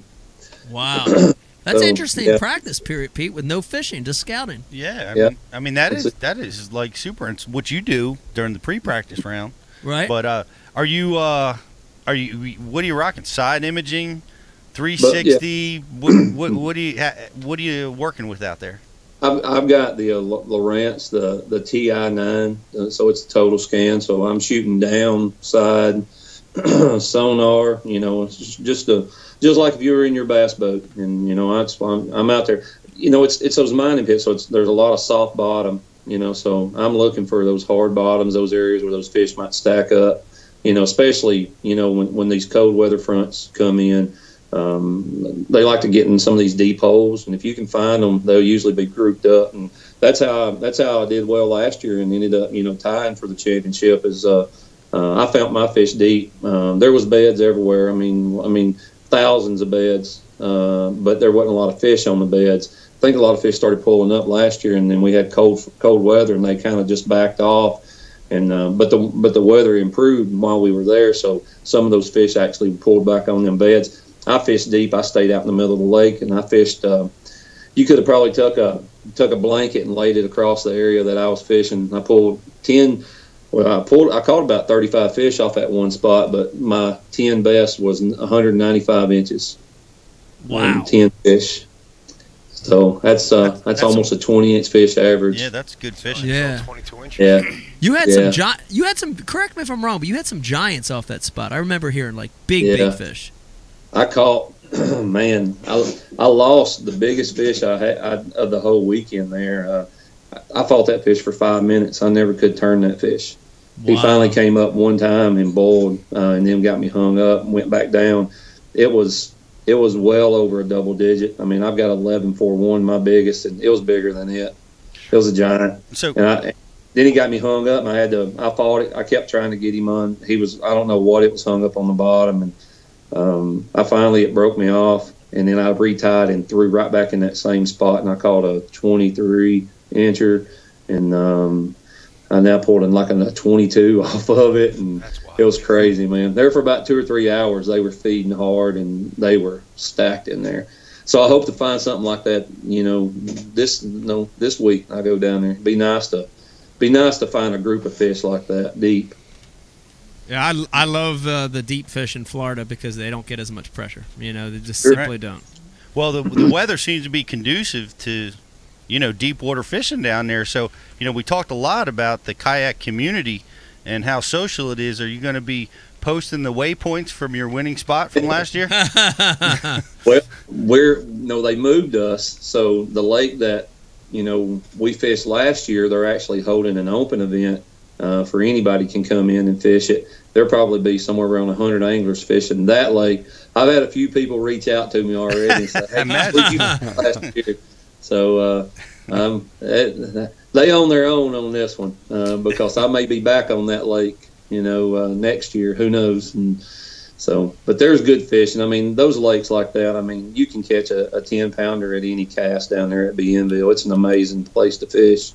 I mean, Mike, you saw it, you fished it. It's beautiful down there. It's nice. It's gorgeous. I love that place. We got a lot of guys and ladies watching tonight, Ron, that are new to kayak fishing. They either are just getting involved in the sport, they just purchased their first kayak.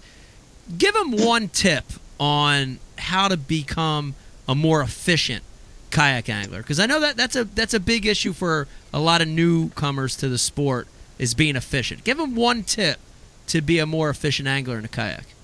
Well, I mean, you can't get in a hurry anyway. You're slow down. I mean, I think that's one of the biggest things with any fisherman is teaching yourself, and making yourself slow down sometimes. I fish slow anyway, so kayak fishing really, it fit well with me when I started it, back in 2013. And I don't get in a hurry. It's nothing for me. I'll sit on one brush pile for 10 hours if I have to, to pull 5 fish off of it. So, just don't get in a hurry. Fish the water, that you're on. Fish it thorough.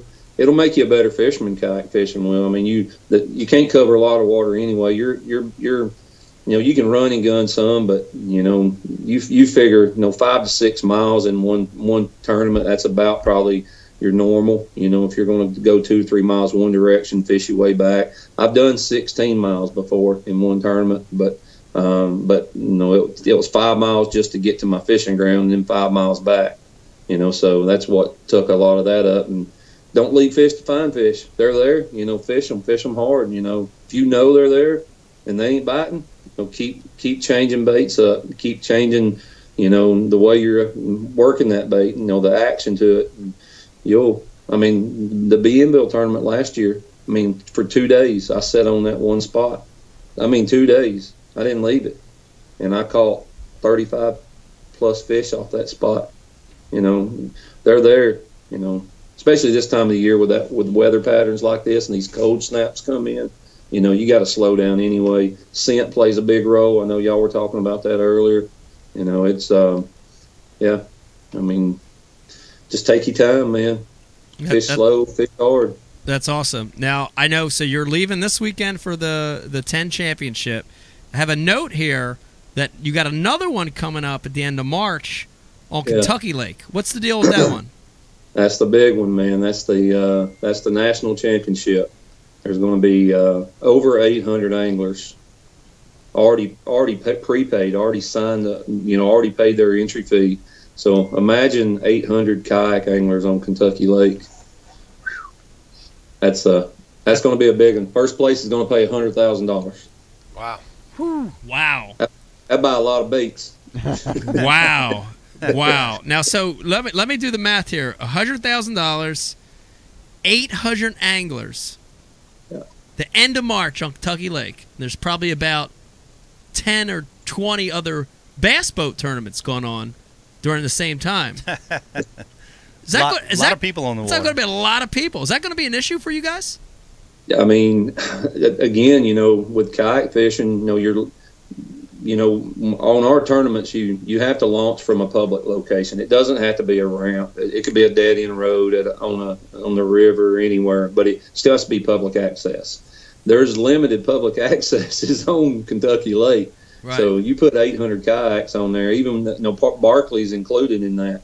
Guys are going to be all over the top of each other, know, and you just you've got to just zone that out. Don't worry about it. Fish your way. If somebody gets around you, you just can't let it get to you. just fish. But the kayak fishing world, it's it's good, man. I mean, guys give you respect. They give you your room, and they're very, hey, you mind if I fish over here? It's good. There's been some times when some guys get close. I've had to be vocal a little bit. I need to back up a little bit, man. I've been sitting here 3 hours on this one brush pile. Yeah.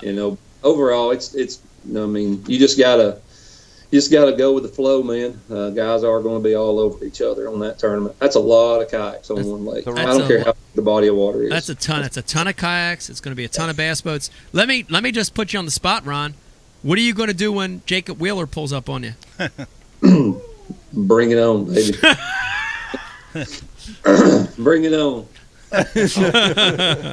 I'll sit right there with him. It'd be bad to get beat out of a man fishing out of a piece of Tupperware. That's awesome. I don't think no problem out nobody though. That's awesome. I've got another note here, and I want to know a little bit about this because anytime I see something, I have no idea what it is. It makes me curious. Got a little note from Brian the Carpenter, says B2F, which stands for Built to Fish. Yeah. What is that, Ron? You can see the shirt, B2F. Keep that shirt on, Ron. Keep that shirt on. Yeah, nobody don't want to see none of that. But no, me and my wife, we actually started a new company. Something an idea I've had for about almost 5 years. Wanted to start a brand, my own brand. I mean, it's Built to Fish. I mean, that's me. That's everything inside of me. It's how God created me. I'm a fisherman. If I'm not fishing, I'm thinking about fishing. It's part of my life. It's been that way forever. And so Built to Fish just kind of fit. And, I do apparel. I make it for a lot of different companies and guys and celebrities. And so I wanted to do my own apparel line, and that's where Built to Fish came. And me and my wife talked about it, and we kind of launched the idea in the company. Been a little over a month ago, and we finally just got all of our new hats and shirts just arrived because we do all of our own design and we do our own printing and embroidery, and so that's what the brand is. It's going to kind of be a lifestyle brand, Built to Fish. We got some great designs coming out. We've had some amazing response, from not just the kayak world. I mean, this is for all fishermen. I don't care what a man fishes out of, as long as he's fishing. He's my buddy. He's my kind of guy I want to hang out with. And that's what this brand is about, Built to Fish. It doesn't matter what you fish for or what you fish out of. That's what we are. That's awesome. It's good-looking stuff. I'd like to rock that, Ron, if that's okay. Y'all got some stuff coming, man. I told Brian as soon as everything came in, I was going to send you guys with the show and send y'all some stuff. So we'll get a package out to y'all.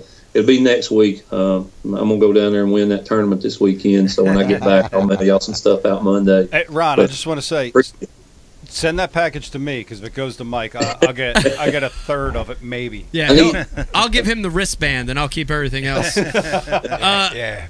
Now I know you're a big supporter of youth fishing. You're a big supporter of getting kids involved in the sport. I keep seeing this little head pop up in the background there. I can see this little head pop up back there. Who do you got back there, Ron? He stayed up past his bedtime for this tonight. His bedtime was 30 minutes ago, so he's kind of excited. My son, and I'm gonna step over to the side. I'll just let him introduce himself, and y'all can talk to him. And he's been looking forward to this all day. That's awesome. Yeah.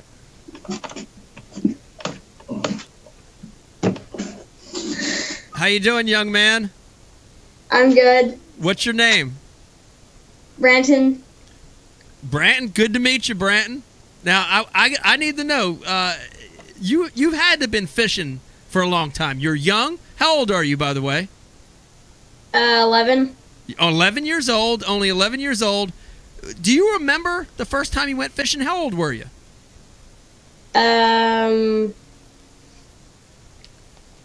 Probably about 2 or 3. Yeah, somewhere around 2 or 3. Wow, you got into it when you're real young. Why? I'm going to put you on the spot. Why do you like fishing? What is it about fishing that you like? I don't know. I just like catching big fish. Yeah. Us too. Me too. What is your biggest fish that you've caught? It was 19 and a quarter inches.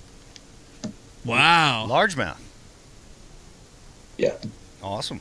Wow. Do you have a favorite technique? Are you a crankbait guy? Are you a Carolina rig guy? A topwater guy? What kind of fisherman would you describe yourself as? I like using worms. Plastics. Yes. Woo. Senko. Grande bass. Grande bass. Oh, Grande bass. There's the sponsor plug. You're learning early. I like that.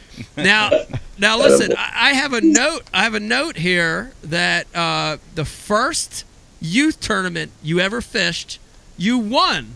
You won that thing. How did that feel when you won that tournament? I really liked it. It was cool. Did you get a big trophy? Yes. Awesome. And I also have a note here that you took 3rd overall in another tournament, and you beat out 100 adults. Is that true? Yes. So that's the same tournament. It was the same tournament. Oh, the same tournament. Your first tournament, you beat out 100 adults. Yes. Wow. Is it true that Hunter Shyrock protested you in that tournament?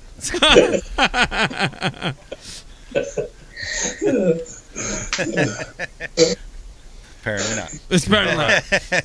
Are you going to be competing out of a Hobie at Kentucky Lake against your dad coming up? I don't know. I don't know. That's coming. You got some youth events coming. That's awesome. Well, I tell you, Brant, and I love that you're fishing. I love that you're this into it at such a young age. And based on your early success, I have a feeling you're going to be out fishing your dad really, really soon on a consistent basis. I have a feeling, man. I can see it. I can see it in your eyes. Do you have any tips for your dad where he could improve his fishing? Hey,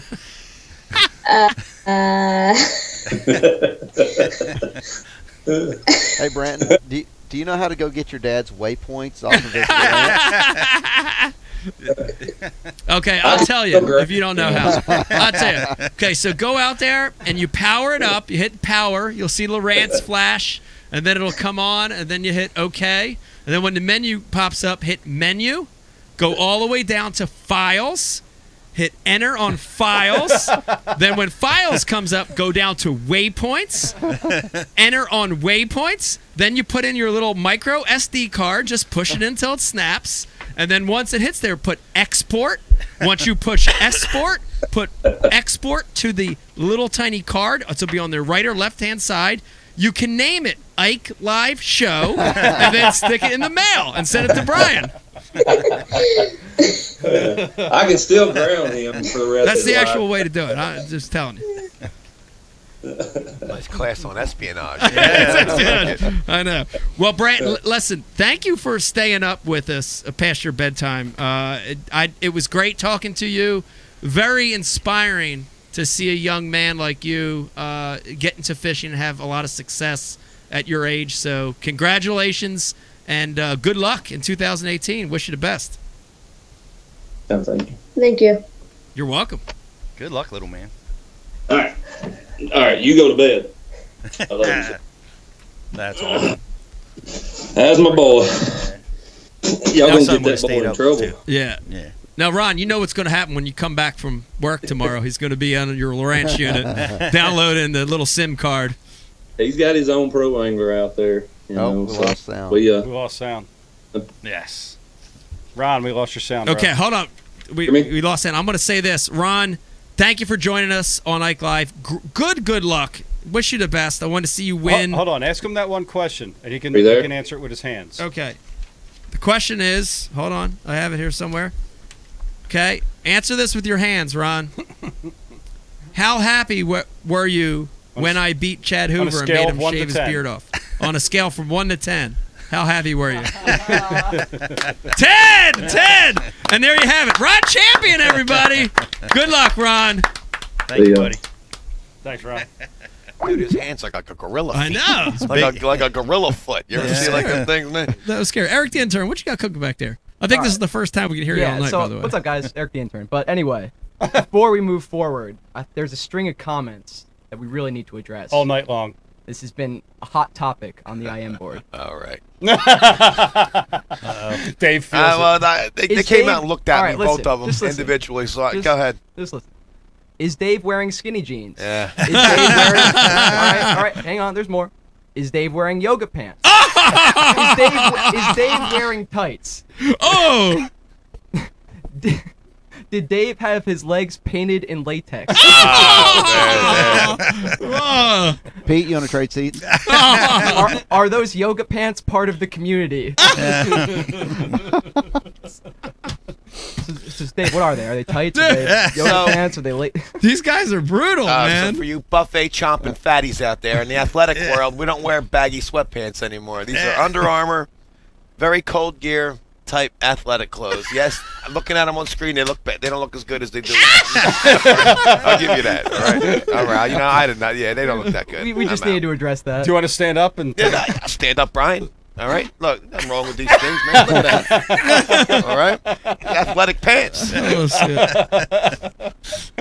I'm looking. Thanks, Dave. Brian's got Walmart sweatpants on, and you're going to talk about these. I knew something was up, but when you came out and then he come out right behind you, I knew somebody was. I do have sweats. I'm looking on. We looked on Instagram real quick. Dan Harriman wants to know, Dave, why you rocking the man camel toe? Oh, man. Wow.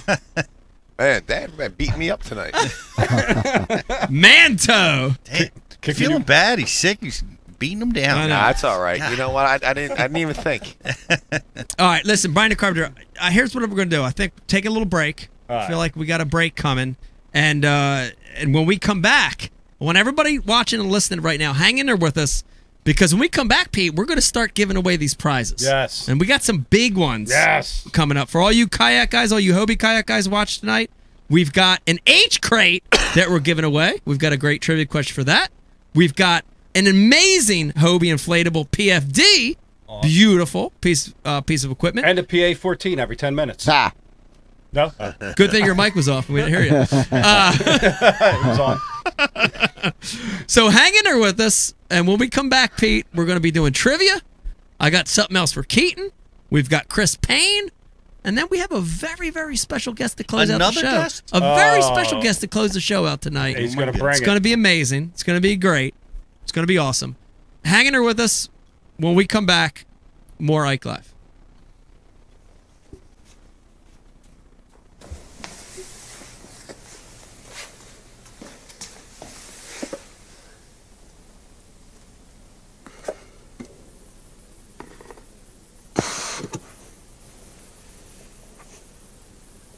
Folks at home, out here on a beautiful Thanksgiving day, about to do a little pond fishing, aka small lake here in South Jersey. A good friend for the day, Vegas Iconelli.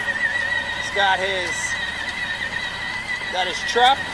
He's got his rod strapped into the rod holder, and of course, he's got his tackle sack ready to go.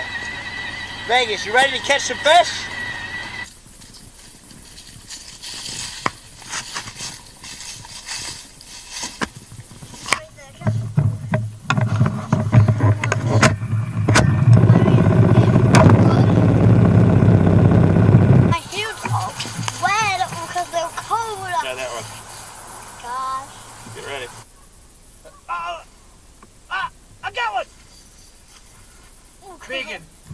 Biggin, Vegas.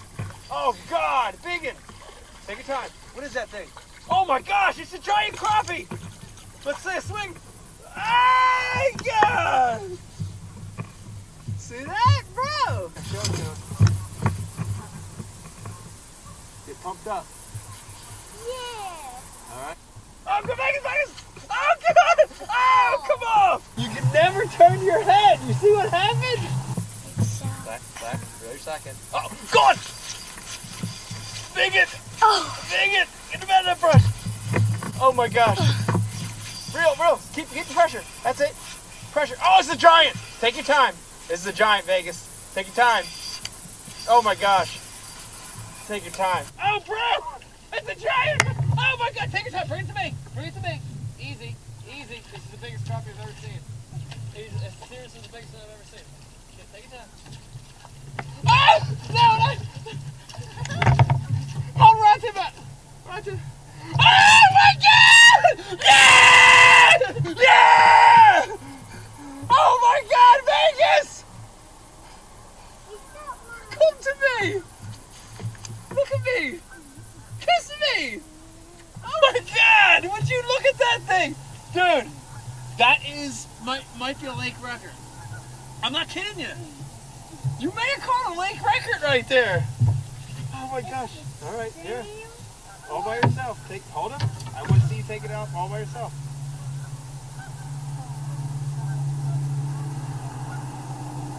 Oh my gosh, Vegas, go show that to that front. Dude, that's a lake record, dude. Right there. Yeah. I caught like the same one. Oh my God. I cannot believe how big that thing is. Yes, I got a big. Oh my gosh, this has been here forever.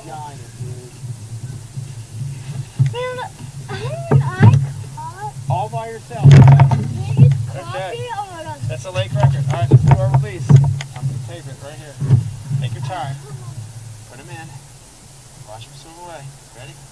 Here he goes. Oh my gosh, that's been killing me. What? No, get back! Dude, I cannot believe how big that thing was. What a pig. I mean, whenever it was like bigger. I don't know. That Mine was like when I caught another one, it was like this big. I don't know. That was a pretty giant one. Then the other one was like this big. I can't remember the last time anybody caught one that big. Too fast. I know. It's not coming out. I know it was a big crappie. Oh, Vegas! Got him! Big one! Take your time. Brought up. Oh my God. Oh my God! It's another giant! Oh, Vegas! It's just this big! Don't you? I hate you. All right, I want you. Oh my gosh. It's not as big, but it's a good one.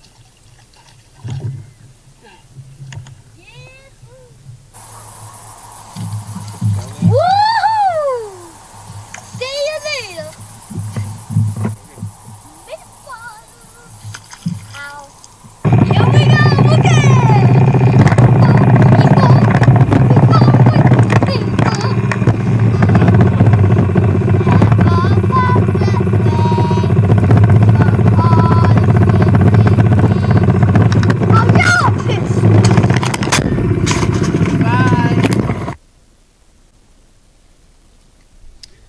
Welcome back to IKE Live. Thanks for hanging in there with us. It's been an amazing show so far.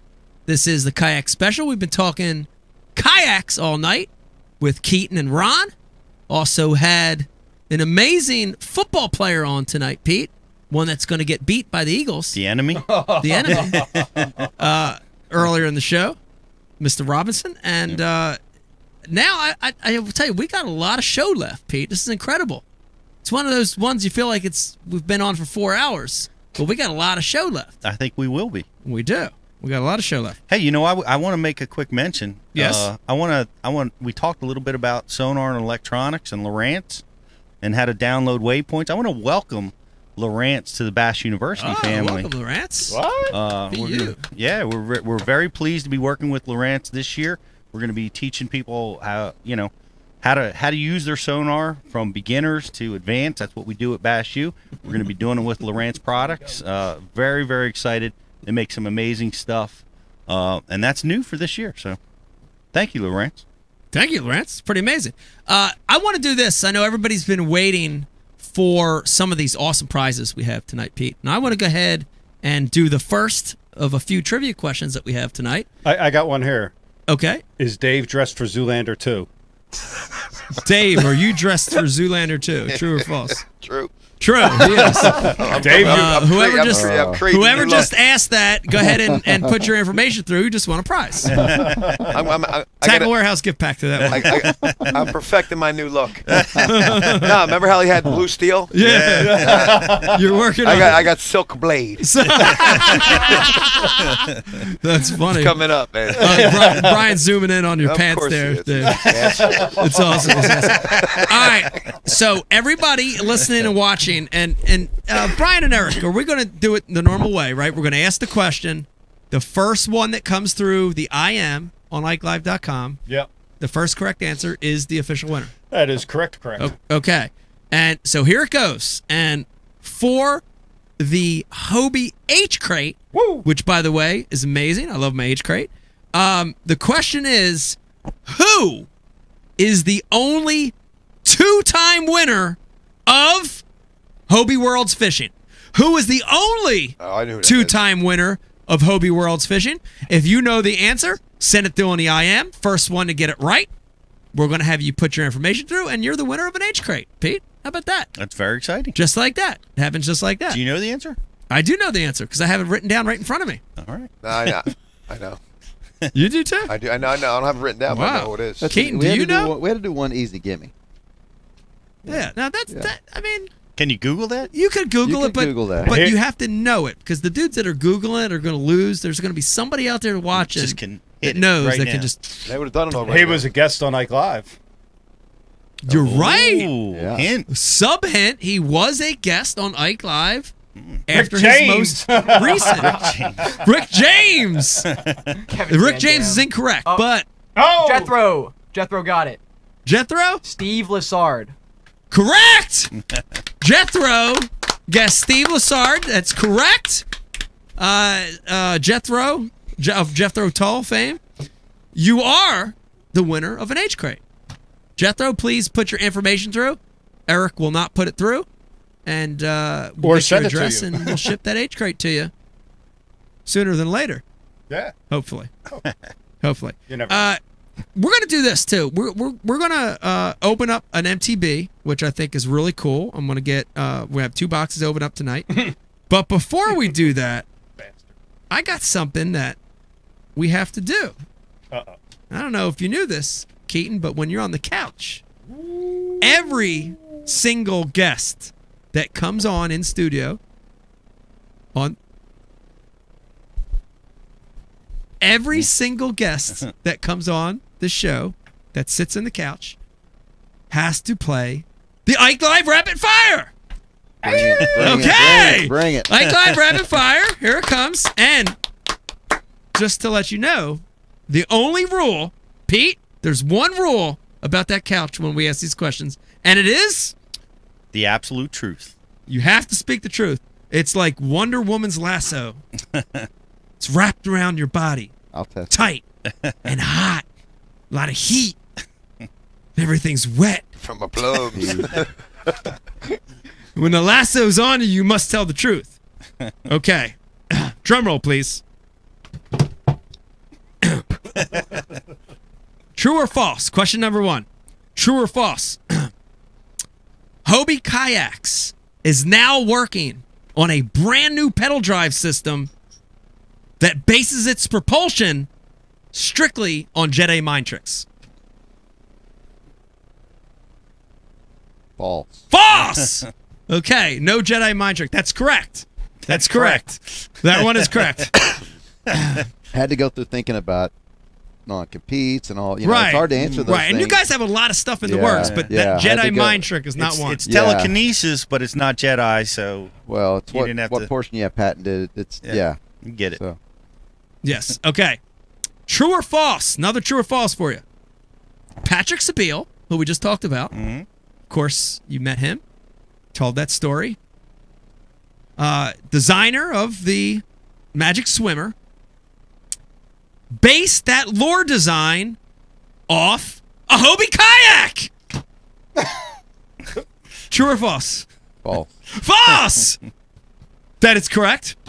That's also, Mike, did you write these in your sleep? Did you write these yourself? No, I didn't. This is scripted for me. Did you write these with your left hand? Okay, question number 3. This is not a true and false question. It's a regular question. Who has a better chance of flipping over a Hobie kayak? Dave Brodzik? Ish Monroe? Shrek from the movie Shrek?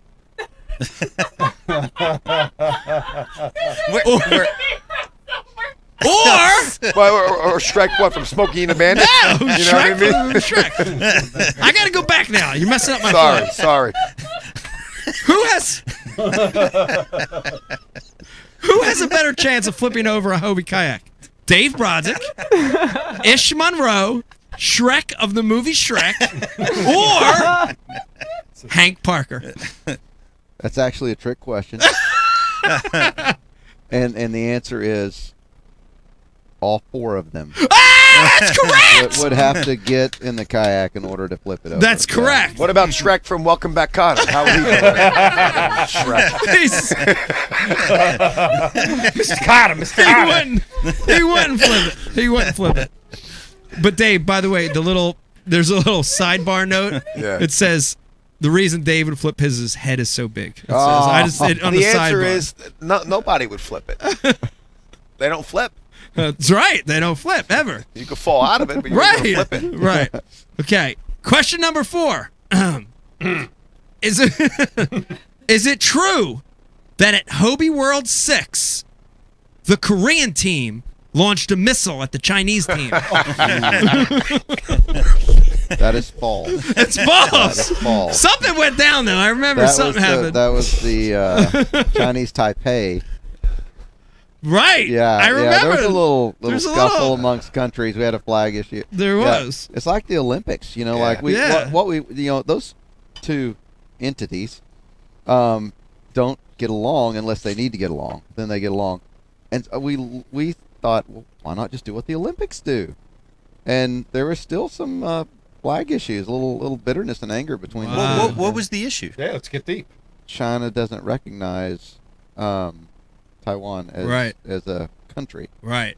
and so And the flags were up on each kayak. yeah, Was there- each kayak, each door, their hotel rooms, and so it's that's not our battle. We were just we just kind of want to we want to all fish and honor everybody. We're about camaraderie. So they wanted and the flag fishing. taken down?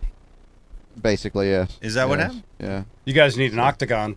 It was it was really interesting though. It was something I hadn't experienced before. So, yeah, all's well that ends well, and everything ended well. So, onward to Hobie Fishing World 7. But, yeah, that was a little point of contest going on there. But no missile launch. I had forgotten about that. No missiles were launched. Firecracker? No missile launches. No missile launches. Actually, Mike did throw his rod once when he broke off a redfish. Right. Yeah. That actually is part of the next question. Oh, okay. I'm glad you said that. And this is the final question, the most important. You're almost there. You're 90% there. Here it goes. A lot of pressure on this one, Keaton. You've seen a lot of amazing things in your time with Hobie kayaks. Which of the following was the most unbelievable? 1, seeing a 350-pound Goliath grouper caught from under a pier. It's pretty amazing. You got to admit that. 2, seeing the lineup of hot chicks following Morgan's kayak out to sea. 3, What? watching Chad Hoover lose a kayak tournament to me and then watching him shave his beard live on Facebook. Or, number 4, watching me freak out and throw a rod on losing a subpar redfish by the side of the boat. As great as it was watching you freak out and throw a rod, it was really fun watching you beat Chad Hoover and have him shave. That's correct! Correct! On his home waters. That's correct. You know, and all the stories of him having pinned fish and tied up fish, Right. and yeah, knowing their names. Yeah. And for you to come through in adverse conditions, Right. and take that championship Right. is really great. Dude, here's the... I just got to go back. We never really talked about it, but I want to take this time and talk a little bit about it. So it was great because he's a smack talker, but in a playful way. You know what I mean? So I was having fun with it, but just talking smack, sending the tweets, you never fish, you never fish out of your kayak, you can't kayak fish. But it's cool, it's cool. And going there the whole time, he kept saying to me, well, do you want to put a money on the line, or, do you want to have an end goal to this tournament? And I'm like, no, we'll just fish, The whole time I'm thinking, man, I got to come up with something good. So it happened to be like, it was after the classic, and I had that big, thick beard, and I'm getting rid of it anyway. Dude, it's like this monster's beard, and it's hot. It's going to get hot. And I'm like, I'm shaving my beard anyway. So I waited till that night when we were doing our pre-tournament little deal, little Facebook And Live. was he happy with his beard? I've never seen him without a beard. All right. Ever. He's one of those dudes that always has a beard. Right. So I just straight up brought it up live. Like, okay, here, I came up with something now. The loser has to shave their beard. So it was a win-win for me. But, dude, I swear to you, the demeanor in Chad just changed, dude. And he really I saw like he was kind of like just whatever. Dude, I don't think he went to bed till like midnight. He's out there working on tackle. Dude, he had more stuff than Morgan had when he launched. He had 20 rods, tackle boxes spilling over. Dude, I had a bait caster and a spinning rod. Is all I brought with me. Wow. Like literally like a little flambeau box, threw it in the H crate, and that was it. And dude, you could see you know what I mean? Like you spun him out. out. I spun him out, dude, so bad. And that was that was really successful. But here was the other thing, what I thought was interesting. So he hired Gene Jensen, aka Fluke Master, to come down and tape this. Like literally the entire thing was taped. And Gene's this amazing camera guy, and he's very good at interviewing, and he got me with all these big fish catches and all this stuff, and he's, did a great job of capturing the whole day. The footage never surfaced. Ever. I've never seen 1 minute of that thing. So it's like he lost, he had to shave his beard, and then it just like never happened. Like it was all made up. You know what I mean? But Chad, if you're watching and you want to call in, Brian, put the 1-800 number and we'll talk to Chad. I'm pretty sure Gene's watching. Gene's watching. Chad, text me. I'll give you the number. That's the great thing about kayak fishing, and all these guys are really good anglers. I mean, Chad's a good angler. Ron's a good angler. These guys, I mean, are really good at their craft. And so when it comes to competition, like I said, it's all fun and games until you're at stage. Yep. And weigh-in, I mean, and all that competition's built, and it's not easy to go win one of those tournaments. It takes a lot of skill, and these guys put in the time. And actually we have footage of Ron, because we always, when we do the Hobie Bass Open, we're filming this thing, and Ron talks about fishing slow, and he's got the entire season of Downton Abbey on his Lowrance. Yeah. And as he's fishing brush piles, he's watching those episodes. Wow. Yeah. There's a way to slow down. Yeah, he comes. He's a big, tough guy, but he's really, sensitive. And wow. Just kidding, Ron. That's amazing. Nah. That's amazing.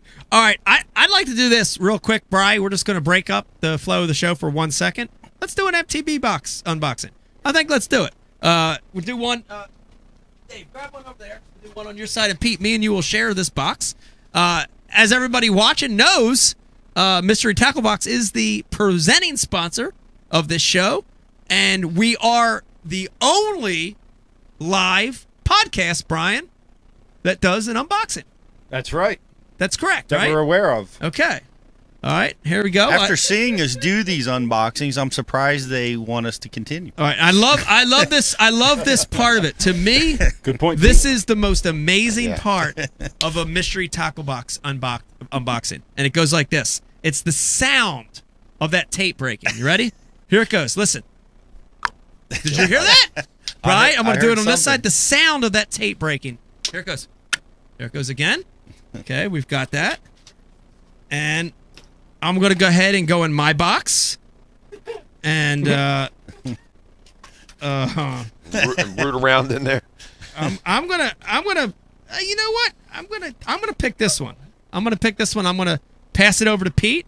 Of course, this is the black box, the pro box, and the bait that I selected is a 1/4 ounce Randy Howe swimming runner, which is a fish head spin. This is a fish head spin. I love it because you've heard a lot about this. Casey Ashley actually used this style of lure to win the Bassmaster Classic a few years back, Pete. Yep. And here it goes in a little 2-pack, and it's Randy Howe promoting it. Little horsey head looking bait. Nice little oversized blade. Looks like a real ball bearing swivel. Pretty nice fish head spin. We were talking about that at the last Bass U Live. That style of bait very well could win the first 2 tournaments of the season. It's cold water bait, and especially if there's blueback herring. Yep. Can't beat a fish head spin. No. There you have it. There you have it. Well, here's what I saw. This jumped right out at me because I'm going to be talking about this. That's what I was at the Bass U. Sorry, I didn't mean to steal you. I wanted the 45 caliber bullets. But I'm going to be giving a seminar about Carolina rig fishing down in Alabama this year, and this is cool. It's a Carolina rig kit, so everything's right there for you. Kit. You got your swivel, you got your weight, you got your clackers. For you want to get introduced to fishing. It's all right there in the Carolina rig kit if you want to get introduced to that deal. So that's pretty cool. All in one spot. That's what I like. What do you got over there, Dave? I stole yours. So you got to pick it up. I got it. I got it. It's early season. I got a Strike King red eye shad. Yeah, that's caught a few fish this time of year, hasn't it? Well, in the south we wanted crawfish color, but yeah, a little Texas red on there. That's a 3/4 ounce too. 3/4. You know what? It is. It is a big one. It felt heavy. So Rayburn red. Yo, don't sleep on that 3/4, bro. Don't sleep on the 3/4. Don't sleep on that 3/4. Nah, where'd that come from? That 3/4 is going in my backpack. See ya. It'll be with the other lures, bro. That's got a lot of other cool stuff. They were only rare Bagleys. It's not like I knew I'd never say them. We got a catch company. We got speaking of baby brush hog looking dudes. You got a catch go, little soft, great little bait looking there for the back of a Carolina rig. So we got some really cool stuff here too, including a Lucky Craft jerk bait, mystery tackle box. I can't wait to see what the elite mystery tackle box is going to be. I'm interested in that. I wonder if that's a different price point. Like it comes, so that you're going to get different crankbaits or higher dollar crankbaits. I'm curious. Perhaps. I would think so. I mean, it'd probably be $50. Right? You got the pro, and then you got the elite. I can't wait to see what the difference is. But Mystery Tackle Box, the sponsoring company or the title sponsor company of the IKE Live show. Thank you guys. Cool. Thank you guys. It's like Christmas every month. I love getting them at my house. I do too. I know Becky does. She loves it. She loves it. Let me remind everybody watching, we want to hear from you. If you've got a question or comment about anything you heard in tonight's show, please hit us up on our IM. Yes, Brian, I got some. Not yet. Not yet. Okay. Give me one thing. I do want to talk about something. Dave brought it up. We had kind of a funky start to the beginning of the show, Pete, with some audio difficulties, but I have to bring it up because I know everybody in the fishing world right now, it's on their radar, and I do want to bring it up a little bit, Dave. We talked about we had an accident last week at an FLW event down at Lake Okeechobee, and an angler lost his life, and I want to talk about it a little bit and flush it out, and get your guys' thoughts on it. Obviously, it's sad. I didn't know the guy, and I'm devastated that it happened. I'm devastated for his family. I'm devastated for his friends. And how should we start to speak? Because I want to address it. Because I think it's important to look at it. The first thing is to let people, I guess, know what happened. Well, Brian has a pretty decent understanding of how it went down. So, I don't know if you want to give that. He's looking at me with shocked eyes over there. So but what transpired recently is at a bass fishing tournament down on Lake Okeechobee, there was an incident, an accident of some type. The thing, and I don't know if you have any details that you can enlighten us with, but I don't, because what I've read and what I've seen, there's very few details about it other than the boat was went level flotation in the heavy water. The driver was able to stay with the boat. The co-angler was lost out of the boat and was not able to be recovered, and unfortunately perished after, a week-long search. They finally did find him, unfortunately deceased. So we lost one of our brothers. Yeah. When we enter these derbies, when we participate in these things, we're so excited. It's like what we love, right? We're all like-minded, like you were saying earlier, and you never ever think that something like this is going to happen, right? Or could happen when you're out participating in one of these things, and it did, unfortunately. And our hearts, thoughts, and prayers go out to his family. It's just it's devastating. It's devastating. It's devastating. And by the way, his name was Nick Kaylor. Am I saying that right? K-Y-L-O-R. He does have a GoFundMe page set up. Invite everybody to help out, and we should try to get that up somehow if we can. If not, if you go back to my Facebook a few posts ago, I posted a link to it. If anybody watching wants to help out with that, it's testament to the weather, though, and I want to talk about that because Mother Nature is bad. You have to. She's respect bad. Mother Nature. She's bad, no doubt. And this was definitely a weather incident, right? And it seems to be. Yeah. It seems to be. And I can remember so many events where they canceled it. In fact, one last year on Champlain where they canceled it because of the wind. Mm-hmm. And I was like, my response was, come on, man.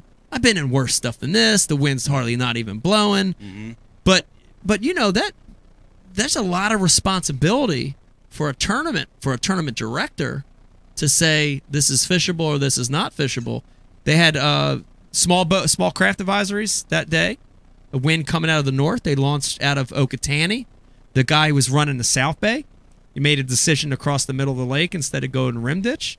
I mean, have you ever been out in Okeechobee when the wind blows in the middle? Okeechobee is giant. Dude. So giant. It gets nasty. My very first big tournament I ever fished, I fished Okeechobee, and I started to make that exact mistake. Yeah. Went across the middle in a January tournament, and finally was like, oh my God. Had to go back the other way and run the rim. Right. Yeah, right. Yeah, but I started making that same mistake to save 40 minutes. Yeah. Yeah. Because they have a rim canal, for those of you that have never been to Lake Okeechobee. It's a bowl. It's like 25 miles in diameter, and it just makes a circle. And it's about 10 to 20 feet in the middle. And but you have a rim ditch, which runs the circumference of the lake, which in rough conditions can be used to navigate. It takes you a lot longer because you have to drive the circumference. But sometimes you got to pop out of the rim ditch and go around, right? Go back in, and you got to learn to run the grass flats, because even in real rough wind, if you're up on the grass flats, the waves they're shallow and the waves will get knocked down to manageable wave sizes. But if you're out off the bank at all, it's like an ocean. It's nasty. The waves get real close together. They white cap, and they're just a terror to try to negotiate. And and I don't know if that's what happened. We don't really have a definitive report on exactly what took place and whether there was an error by the driver or it was just an unfortunate condition. Because there's a lot of stuff to hit. Anytime you're running a high performance boat like that, I mean, you could hit a log, you could hit an alligator, you could, any number of things could happen when you're going 70 to 80 miles an hour that can put you in harm's way. Don't know if that's what happened. Don't know if it was a decision to drive across the lake that might have been a bad decision. We don't know. I look forward to knowing, and I hope that someday or sometime soon, there may be some light shed on exactly what transpired. Yeah. So we can kind of digest it, wrap our arms around it, learn from it. Yeah. I really do. Yeah, they said, I think that I read on Bass Fan that in a few weeks they would have a full report, looking at the incident. Yeah, Dave. No, I was talking to Brian when this happened, the day after it happened. I was just curious, and I wanted to talk to Tom, our buddy Tom, who retired from the Coast Guard. Like, how do they plan these search grids? Like, how did they miss this guy if he was just floating? I don't know. You And know, it's and it's such a massive, massive body of water. I know, but I'm just wondering, like, how does it work when you're searching? You know, Right. like, that you're able to miss this guy. I think one of the big problems was that they never had an initial point, right? You know, like 12 Right, 'cause hours they- later, yeah, they found him. found the boat You're and right. his driver washed up on the riprap. That was the only thing that was alarming to me. Seemed like, and again, I don't want to play Monday morning quarterback or whatever, but seemed like it took a long time for them to realize there was that issue. Right. And if there was anything that could be addressed as far as improving upon what we currently do, Right. it was that. One of the things, Brian, you know what people I mean? that time delay between when it happened, you know, if there's a but way people to, have a bad day on the water and they just pick the boat up and leave. Yeah. You know, and then what do they do? If, you know, like, do we a good have point. the key fob? I don't know. Maybe I got it. I don't know where it's at. You know, do you activate the Coast Guard for a guy that could have possibly left? I'm sure there's 100 missed phone calls to the guy. Yeah. You know, Yeah, and I don't know. they say that a lot at Bass Opens and at Stren Series. You hear them, the tournament directors, the meetings say, "Look, if for any reason you got to go home early, for any reason you Check in. you know, Let us check know. in or let us know." Yeah. You know, they say that. You know, for this exact reason. Yeah. Right. I actually saw a Mhm. Facebook post on this one where they were looking for them.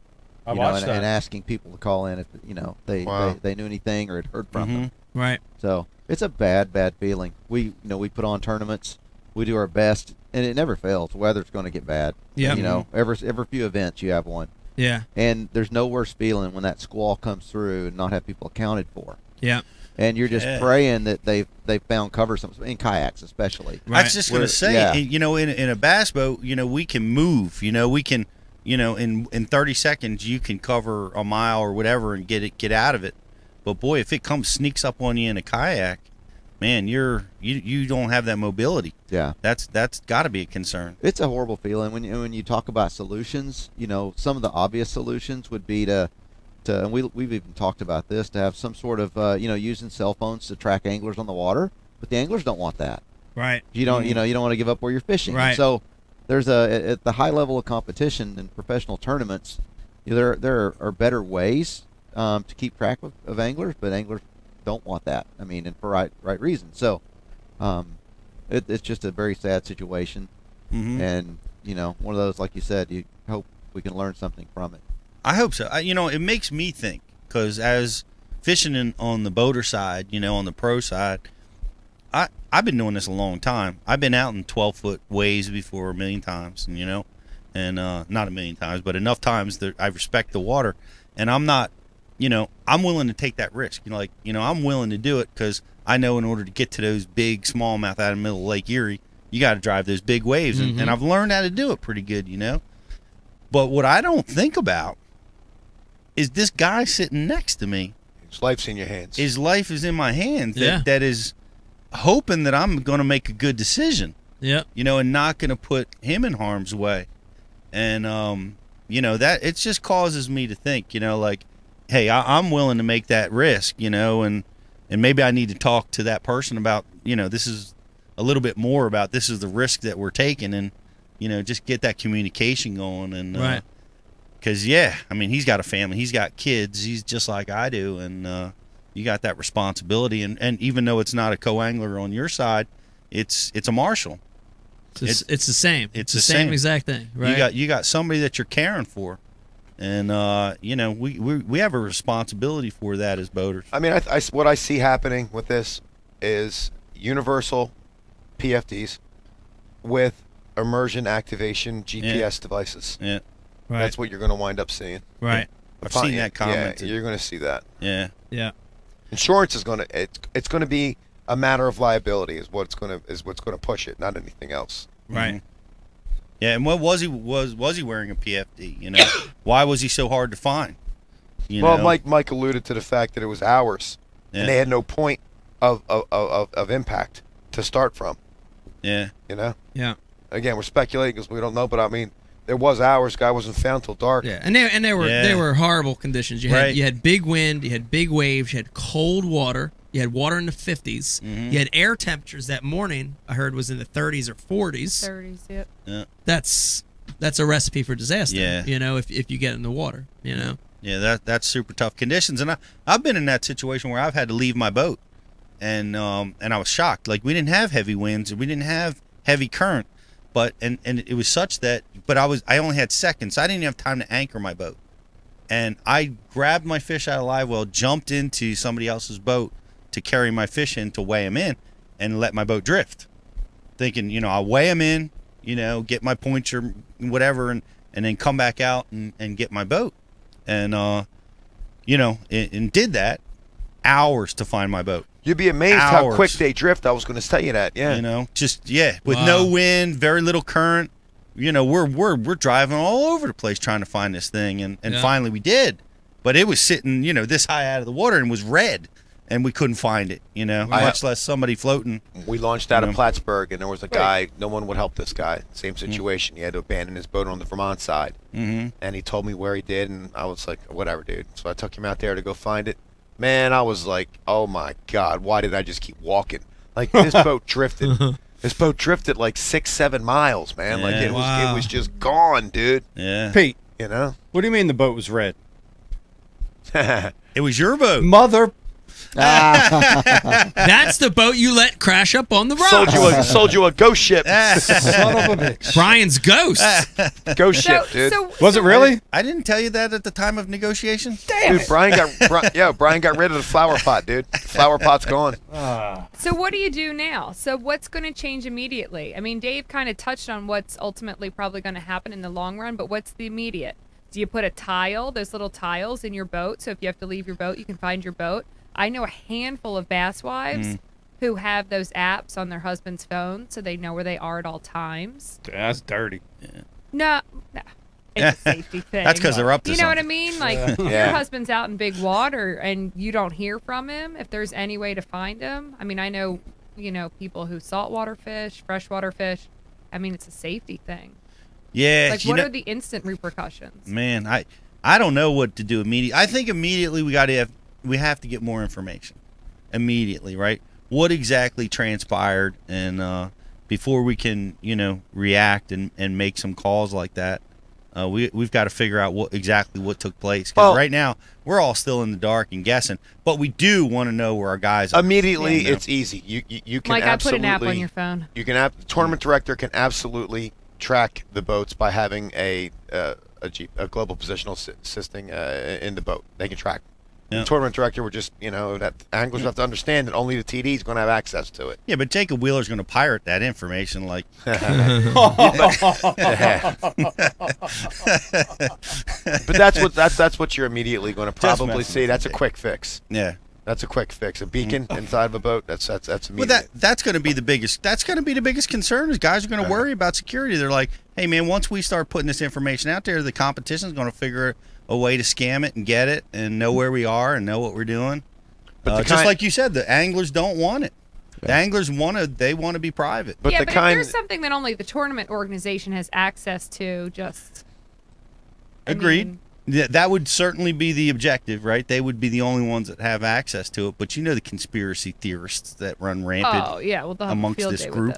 With this. It's important to remember we see this because it happened at a high level. This happens more often, right? And it doesn't make the news except for local news. Yeah, and it's probably more so those tournaments that would benefit from some sort of tracking system, but the funds aren't available to really do it at that level. At the higher level, at least they can set an example. Right. But that's the reason this one is so visible is because it happened at a major event. Yeah, and but it's not the first time. No. It's not the first time. There's been a couple incidents over the years, not very many. I mean, in the defense of these competitions, it's amazing because, these boats are going in excess of 80 miles an hour, some of them, and running through some water that's amazingly dangerous. I credit us. I credit the anglers. I don't credit the tournament directors by making right decisions. We've been sent out into some horrific crap, and we're all dumb enough to go. Yeah. I've been sent out in the fog where I couldn't see you. Yeah. Down in Pickwick, that championship down in Pickwick we were at. Remember that? Remember the fog on that one, dude? Yeah. And all you heard was engines. You couldn't see anything, dude. That's education. The anglers really got to settle down because what'll happen is they get so pumped up, right, during the championship tournament, and the whistle blows and they go and they run into a fog bank. Yeah. And they keep going. They're running off their GPS, and it can be, you know, just such a treacherous thing. But, you know, I gotta say, you know, Ray Scott was a visionary in this, and Bass. You know, I mean, there are reasons why, you know, we have level flotation. We have to wear our life jackets. We have to have a kill switch attached. You know, they created these rules. Yeah, but the rules didn't. You know? There's a real popular book in the business world called Safe by Accident, right? And that's kind of what this is. It's the anglers making decent decisions in horrible conditions. Yeah. I mean, there are times that that these tournaments shouldn't be happening. Yeah, but it's so difficult. It is. You got difficult. a fog bank down at Pickwick, right? But it's not for 10 miles down the lake, and you don't know until you get Right. there. The launch site, there's no fog. There's no fog, and it's crystal clear. The wind's calm. It's okay to go and be safe. You know, yeah. Geez, I mean, I you understand. think about it. Like if you take it to the extreme, we would never ever have a tournament. I'm not saying cancel. You know? I'm just saying that the rules aren't why this doesn't happen more often. I'm crediting the anglers and their ability to handle their vessels. That's what makes it almost perfect. You know. Dave says there's a group of ducklings crossing the launching area. Tournament shut down. Are they ducklings or are they coots? Because they're coots, you just run them over. Eric, do we have anything coming in on the IM that any insight on what people are thinking about this topic? My mic was taken away He from stole me. the mic. No, man. I mean, a lot. You know, everyone's sending their condolences. A lot of people talking about the PDFs with a signal beacon. I think that's very important. At the end of the day, this is just something that can't be avoided sometimes. At the end of the day, like you said, Mother Nature is Right. tough. Mother Nature's a bitch. And at the end of the day. I wonder if was it hypothermia that was the cause of death, or was it impact? Was it I drowning? don't know. I think we'll find that out. I'm sure. I'm sure we're going to find that out. Yeah. It's so devastating. I would say hypothermia if I was going to guess. I mean, It's sad. Be a good guess. Let me remind everybody again on this topic. If you want to go help out. By the way, they've already raised. This is great. This shows the fishing community coming together. As of today, they've raised $83,540. Wow, which is awesome. That's great. Which is great. That's incredible. And if anybody listening and watching, they want to go help, go to GoFundMe.com, NIK-KAYLER. So GoFundMe.com/NIK-KAYLER if you want to go help with that. Very, very tragic. Very tragic. that is tough. You Yeah. think, you think about the tournament director. What now? Like he's living with that. Yeah. Yeah, I mean, think about the boat driver. The family, Yeah. the boat driver. I mean, Yeah. I'm just thinking, but people that you wouldn't initially think of, Yeah. who they might blame themselves for, even though they shouldn't. Yep. Well, I'm going to try to be a better captain and more. I'm going to try to learn from this experience. I look forward to seeing what the tournament organizations decide to do. I'll be in a kayak yard. You don't have to worry about me doing any of that. Oop, a little too rough. Let me drive my truck to that pocket. Drop it off there. Pocket. All right, let's change the tone of the show a little bit. We've got another amazing guest. Let me remind you, this is Ike Live, the kayak special, and we've got a guy coming on that is in quote unquote Mr. Kayak. Can't wait to talk to this guy and get his thoughts about kayak fishing and how it's growing. We've got him coming on live right now. Mr. Chris Payne joins Ike Live. Everybody, hi Chris. Hey fellas, how you doing tonight? I am doing wonderful. So let me clear the air. The Mr. Kayak name is not something I gave myself. That is something that when I'm at like trade shows like ICAST or other things, when I'm talking to non-endemic sponsors, so people that are not necessarily in the kayak world, so not like at the Hobie booth, but if I'm at Yeti or Costa or somewhere like that, they're like, oh yeah, you're Chris, you're Mr. Kayak, you're the kayak guy. So I don't want it to seem like I'm naming myself Mr. Kayak. Do you make people call you that? Like people who get a doctorate degree and they make you call them like doctor? You know what I mean? Do you make people call you Mr. Kayak? No, not at all. Not at all.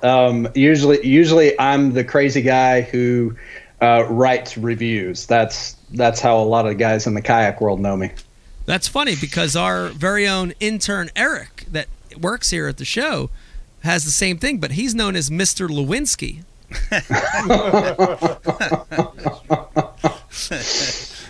Oh, wow. It's kind of interesting. Hey, Mike, real quick. Yeah. So Eric today, I had to send him to get beer for Keaton because Yeah. Keaton's got an issue with. Oh my god. Oh, thank yeah. Yeah. You're gonna air me out. Okay. All right, go. So he had to get gluten-free beer. Yeah. And he's like, dude, what the F? You make me wear a dress. Now you're making me get that. What's next? A boob job? What's next? What was the punchline? A boob job? A boob job. We didn't think of that. Male boob jobs are all the rage right now, by the way. And calves. Maybe it is. Chris, tell us a little bit. How did you get into the kayak world? How did you get into kayak fishing? Okay, so funny story. Actually, Keaton was saying that he was in Abilene in 2005, 2006, I think, when he was working with Seville. So I grew up in West Texas, out that direction, and I got married in late 2002. I had wanted a bass boat pretty much my whole life. Got married, had zero money, and negotiated from no, you're not getting a bass boat, up to you can have $200 to find something. And so they had built an Academy Sports and Outdoors a couple years before, and I walked in there. They had one Pelican little sit-in kayak. So I'm 6'2". This kayak is only about 9 feet long, and so I cram in like a sardine.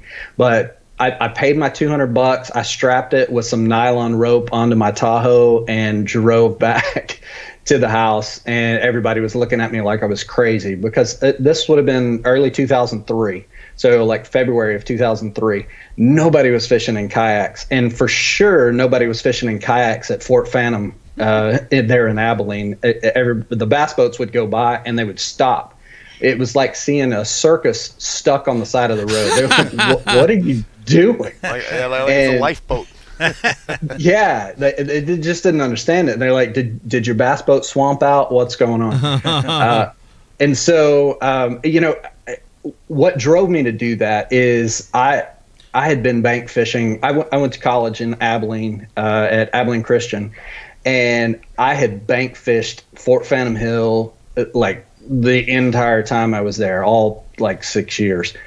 And so I wanted to get off the bank. I couldn't stand being on the bank, and I only had $200. I mean, nobody was going to write a loan for me. I had student loans out the face. Yeah. There was no way I was going to get a boat loan. And so $200 cash, it got me off the bank, and I started being able to chase the fish that I wanted to chase, and it just kind of took off from there. Well, it's interesting because very similar story, Pete. My first kayak was also just a low end ringer from Dick's, but it was my entry point into it. Right. Chris, if there are people watching right now and they're in that same scenario, they've got a grand or two, they don't have the money for a full size bass boat, they're on the fence about whether to get into kayak fishing. Why should they? Well, give us some other reasons why they should try it. Okay, so a personal story from me. I've been kayak fishing 15 years now, and there is something that I've seen over those years that makes me really love it. But about the fourth paddle stroke, when you push off the bank and the noise of the world disappears, it kind of melts off, and all you hear is that paddle drip, and it's you and the fish, and you're basically sitting right on the water, and the ducks don't care that you're there, the deer don't care that you're there, the bobcats are prowling the banks. I mean, there is a certain connection that you make with nature that I just don't think that you can get going 70 miles an hour past all that stuff. It will make you a better fisherman because it's gonna slow you down. It's not as easy to hop, skip, and jump. And so you're going to learn to read water better. You're going to learn to do a lot of things that you might not do if you had more electronics and a faster boat and that kind of stuff. And it's physical exercise. It's mental therapy. I mean, the best therapist in the world is a kayak on the water. I just believe that. So much so that we use We use kayaks in programs like Heroes on the Water that I work with to take wounded warriors out and put them in these boats who, they're wounded physically, they're wounded mentally, and you can just watch the stress and you can just watch it melt off of their face, and they just become one. I mean, kayaking is unlike anything else in the world. Yeah, I'd agree. I know you're doing some work with Bass Pro Shops. I think that's a good gauge at looking at the fishing industry in general. Do you see it too? Is kayak fishing the fastest growing segment of fishing right now? Would you agree with that? Absolutely agree with that. I've watched it over the last 5 years, and it's going to grow anywhere between 18 and 25% per year. We're getting, I think the buzz right now is a lot of younger guys. So let's say guys sub 30 years old are getting into it. But I think a market that is missed that I'm dealing a lot with, I'm over 40 now, and a lot of the guys that I talk to are actually people. So let me pause for a second. Earlier in the show, you guys kind of alluded to, people get a kayak and then they transition to a bass boat. Well, while that's true, some folks like me choose to stay in a kayak. I could go get a bass boat tomorrow if I wanted one, but it's not my thing. My dad has one. I fish with him a few times a year. We go to Toledo Bend. We go to Sam Rayburn. And I find myself on the boat wishing I had my kayak with me. Right. So not all of us transition out. And then we see guys who have fished in bass boat tournaments and have had bass boats for 30 or 40 years. And now they're transitioning. That 50-plus crowd, we're seeing them transition to kayaks, to crafts like the Hobie Pro Angler 14, which give them the stability, because that's the primary concern for folks that are a little bit older, not as nimble as they used to be. And they're transitioning to that. They put a Hobie on a trailer to where they don't have to lift it. They back it like they used to back their boat. Yeah. They get the exercise their doctor wants them to get. They get that peace of mind, and they're not paying for gas. They're not paying for storage. They're not paying for a lot of that stuff. And so it's great. It's growing in the young segment, in our 50-plus segment. It's growing in the working dads who've got a couple of kids. It's growing everywhere. Yeah, I totally get that, Pete, because there's fishing out of a bass boat, it's complicated, right? Mm-hmm. You've got to get gas in the morning.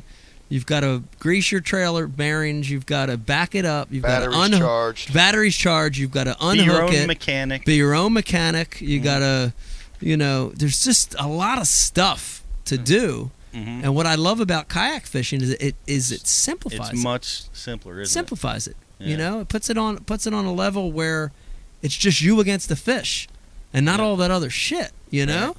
I love that. I don't have a kayak, and I'm listening to everybody. Keaton. Keaton, we got to get that fixed, man. No, that ain't happening. I don't share well. But I look at this, and like I said, I was sharing a story earlier about, when I was in my canoe when I first started fishing, and I can see that, is like, because I love my bass boat, I love it, and I love the tournaments, and I love to do that stuff, and but I could see, hey, I'd like to today, I want to go fish that pond, I want to go and be quiet, I want that as part of my day today. Yeah. And I can see it, man. It's attractive to everybody that fishes. Like you said, transitioning back into a kayak or just doing both. But that's where I'm at. Right. I could have a boat sit on the side of my house tomorrow if I wanted it. Yeah. But I like the idea of smaller and just getting in little tiny quiet places. Of times, my son doesn't want to go today because he's got I don't know, whatever he's doing with a play date with a kid or something. You know what? I'm going to throw my kayak in the truck. I'm going to go fishing by myself. Yeah. Got a smaller window of time. It's easy. Yeah. It's easy. There's a lot of assets to it. You can see why it's grown. Yeah, but while it's simple and easy, those accessories, a fish finder, Chris, I don't know if you had one when you fished Phantom, but I go put in at the spillway, and I can go and have that lake mapped, and I can go find fish, tomorrow, and jig them up. And there's a lot of hybrid striper out there, so you actually can get some football-sized fish and some crappie. But it's an ugly lake, isn't it? Muddy. Yeah, there's nothing to look at. It's plenty of fish in it. So, red water and rocks with lots of fish. But those accessories are the key to really, I think, it's what is helping drive this, because you're not missing out now. Right. You go from the boat to the kayak, and you still have those key features that you need. Yeah, you still have a full experience. Yeah. Where you're not lost. You can still see the depth. You can still side image if you want, and that's beautiful. Yeah, accessories and seating. Seating's the last 5 years. Seating has improved a lot. Yeah. And that's another big feature that just the more comfortable you are, the more you want to be out on the water. Right. Yeah, absolutely. Agreed. It's a great transition point. Chris? What other trends? What's new? What are we going to see in the next 5 years with kayak fishing? What's the next new thing in kayak fishing? So I won't say it's new for all companies, but for a lot of companies. So Hobie's kind of been on this train with the Evolve for a while, but kayaks with electric motors. We're seeing more and more companies develop it every year. Everybody's trying to get into that market. And I think that speaks to kind of what we talked about earlier, is trails are allowing it more and more. So kayak bass fishing, the trails, the opens, the national championship allow motors. So they have a thrust kind of governor set in the rules. You can't have beyond X amount of thrust, but they do allow electric motors, and that's not just for disabilities. And so you've got companies like Hobie, Wilderness, Ocean Kayak, of course, has had the Torque. Minn Kota's working with those. Torquedo's working with Hobie and several of the others. Jackson Kayak just announced this week, they've been talking about it for a little while, but they released the first public video of their motor. Electric motors are going to be all the rage. And so it's like we've cycled back 30 years to the old, bass scrambler, two-man little plastic boats with a trolling motor on the back of them. It's like we're kind of cycling back to that. And I think a lot of that has to do with those of us, so I'm 40 years old. I've been paddling 15 years. My rotator cuffs and my back are just shot. And so paddling, like Ron was talking about, paddling 15 miles just isn't a reality for me anymore. An electric motor helps me with that. Now, pedaling is a different thing, but if you've got bad knees, pedaling might not work for you. And so, electric motors are allowing a lot more people to really get into the sport, to be able to move from point A to point B and fish, still be quiet. Not a whole lot of maintenance needed on an electric motor. I mean, keep the battery charged and put it in the truck and go. I'm as you're talking, Chris, I'm looking at some of our Twitter questions that are coming in, and we've got one from Lisa M, who wants to know, will we see a glass bottom kayak soon? Well, actually, those already exist. Lisa. Yeah. So you can order one. There are some on Amazon, and you can order those. They have them at some of the Caribbean resorts and that kind of stuff. Wow. Amazing bed fishing tool. Yeah, right underneath you. Can you imagine? You could find smallmouth beds down to 15 feet. Be crazy. Did you just drop straight on them? Yeah. And you could go out naked so they could see your ass from up top, which would be cool too.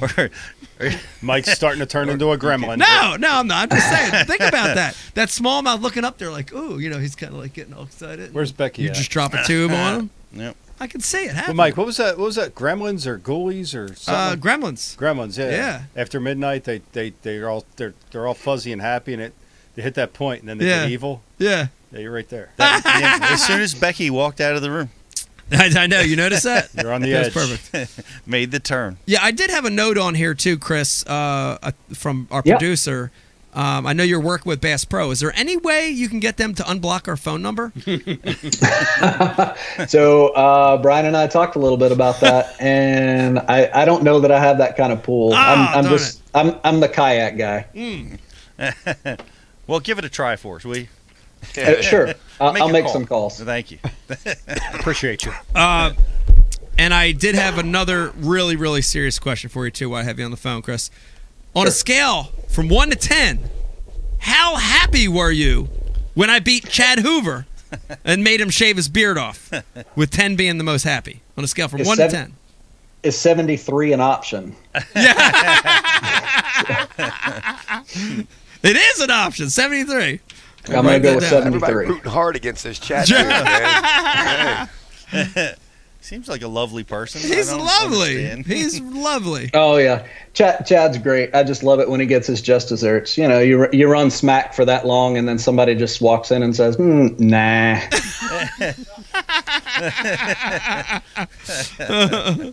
Well, that's awesome, Chris. I tell you, thanks for coming on. I love this kayak movement. I think Pete and I had the conversation about it before. To me, it is the future of the sport a little bit. You know, it's getting so outrageous on that high end. Yeah. It's getting new people involved. It's getting different people involved. It's giving us more access. And that's just a great thing. It's a great thing. It's a great thing. It's a great thing. Yeah, it's a great thing. And so let me help everybody out here with this. So I've been writing from the layman's point of view, from how to rig your kayak, how to get started with your first tournament, all of that stuff. You can find now it's right at 10 years of archives of different articles on how to do that at paintoutdoors.com, if I can give a shameless plug there. Absolutely. No, that's awesome. Thank you. I don't want people to have to try to figure this out on their own, because I did it. I'm writing about the stuff that I have screwed up. I have found every way to do it wrong, and I've written about it unabashedly so that you don't make the same mistakes. So if you're getting started, paintoutdoors.com. How do I rig my kayak? What kayak should I look at? Yeah. What about stability? What about this? What about that? We've got pretty much everything covered there. Well, thanks for being so sharing, because if Pete had your knowledge, it would be called like Payne University, and you'd have to sign up for it. He wouldn't be giving you any of those archives. 1999. It can be yours. Pete's always selling stuff. You know, Chris, with or without the camel toe. Yeah, Chris, in all those years. Damn, throwing it back tonight, Pete. Chris, in all those years of making mistakes, and I'm curious if one of these is in your archive, did you ever cut your Mirage drive down too short, like Dave Brodzik cut his trolling motor shaft? I was attempting to repair a Mirage drive on a 2013 Outback that I had, and in doing so may or may not have heated it up with a heat gun and broken the rod in half. Send it back. Send it back. We know a guy. Lifetime warranty. We know a guy, right? I'll give you Keaton's address. Yeah. Actually, my dealer in Dallas got it taken care of. Mariner Sales, they're great folks up there, great Hobie dealers. They got everything taken care of when that happened back almost 5 years ago now. But yeah, absolutely. Love the Hobies. Let me give you one more quick story. So in all of the reviews and stuff that I've done, that Hobie Outback actually did something crazy to me.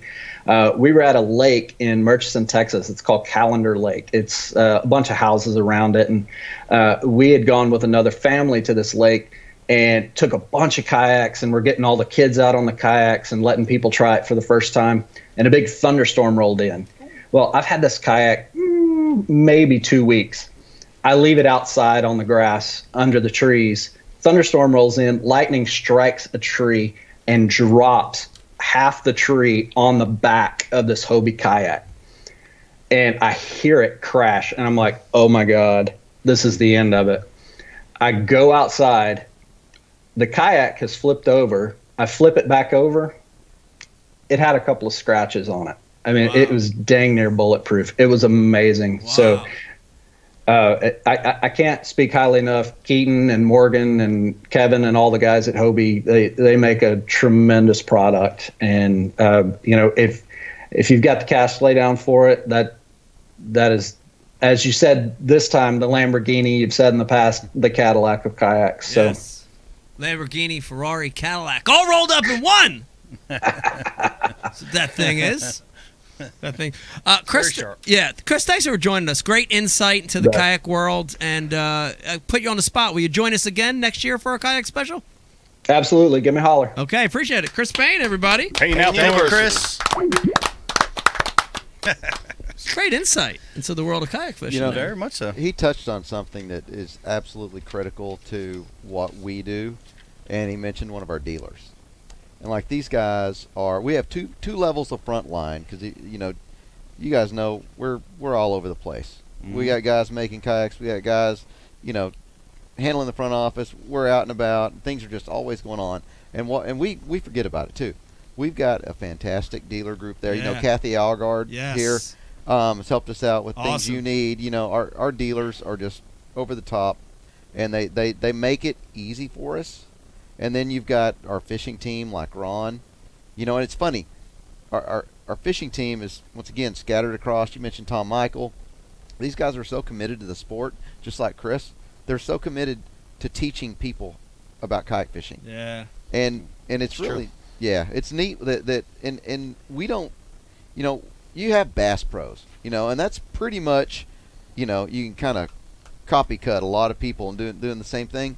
Within the kayak world, you've got guys like, I've got a guy down in Florida named Brandon Barton, that big time saltwater guy, great videos. He's always putting up great YouTube stuff. You guys know Ron Champion.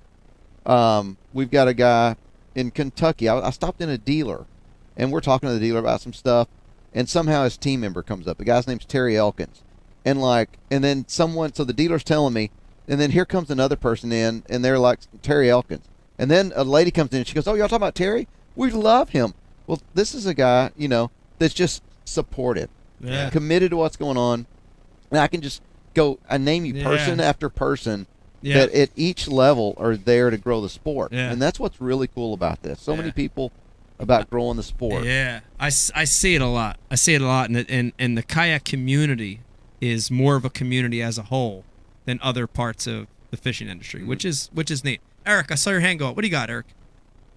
Yeah, I mean, this show has just been an adventure back here in the producer booth, to say the least, especially the first hour. But one of the things that's definitely kept me going is my lady friend, Becca, has been sending me these memes, and I got to say, some of these are absolute gold. Lady friend. Lady friend. Do tell. You're way too young to call him lady friend. Lady friend? You got to pull this up. What's the lady's friend's name? Look at the top Shout right out Becca face. for making these memes, man. Wow, look at that. Look at all the faces of Brian. It's a potpourri. That's Brian's ghost. Hang on. Which one is when the Wait a minute. Which Keep one that. is when the feed crashes? Hold on a second. Wait a minute. wait. Hold on a second. No. Keep that picture up there. I feel like we're channeling some energy right here. Hold on. Wait, do you feel that? What is that? I hear something. Oh God. No.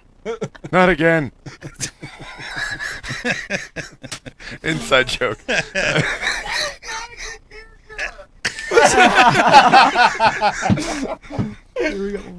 No, thank you, Becky, for stating the obvious. Just me, Mike and Dave. That's the funniest character ever. No, Keys are like, there's not enough room on this sofa. I need to find another arm. We've got another meme. We've got another meme coming through. We've got another meme coming through. Let's put it through. That's creepy. Wait. What? BFF.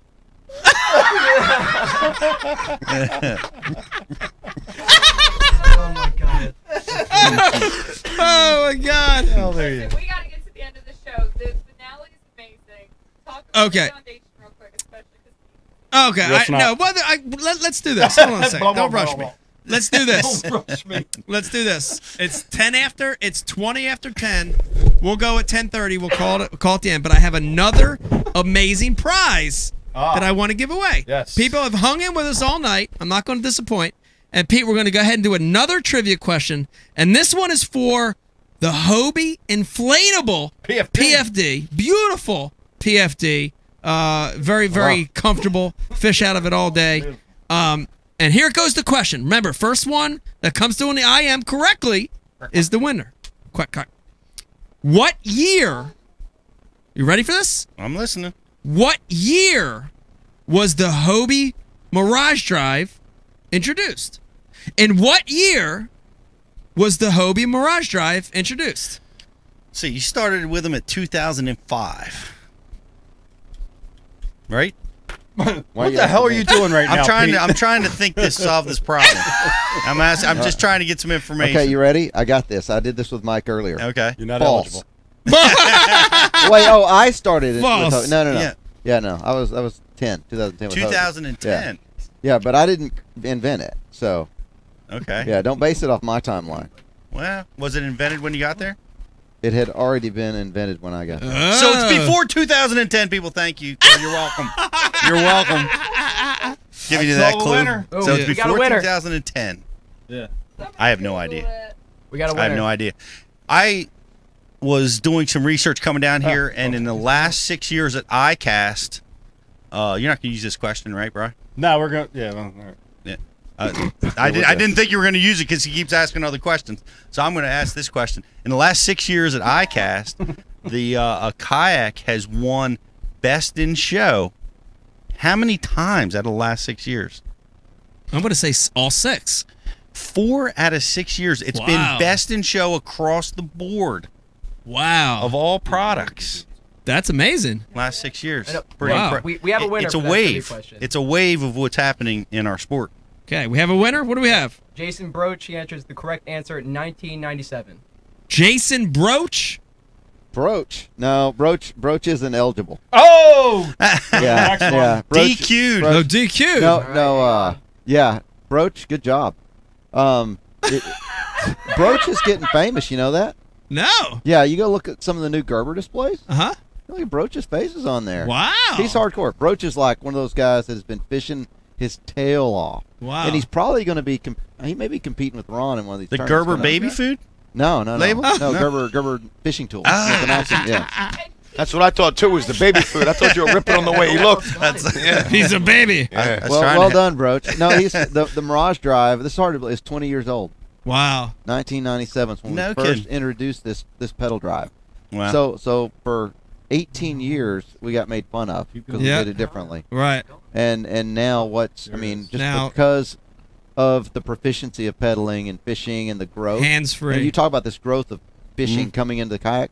I mean, you see a lot of brands going hands-free now. Yeah. Pedal drives. And it's makes so difference. big in fishing for me. And like I said, I started in a regular, low-end kayak that had the paddle, and then went to that pedal drive, and it's the deal. Like once you do it, you don't want to go back to it. If you want to fish. If you want to fish. I'm not critical. Anyone that wants to paddle. Absolutely. It's like it's hands-free go paddle, fishing it's is beautiful, key.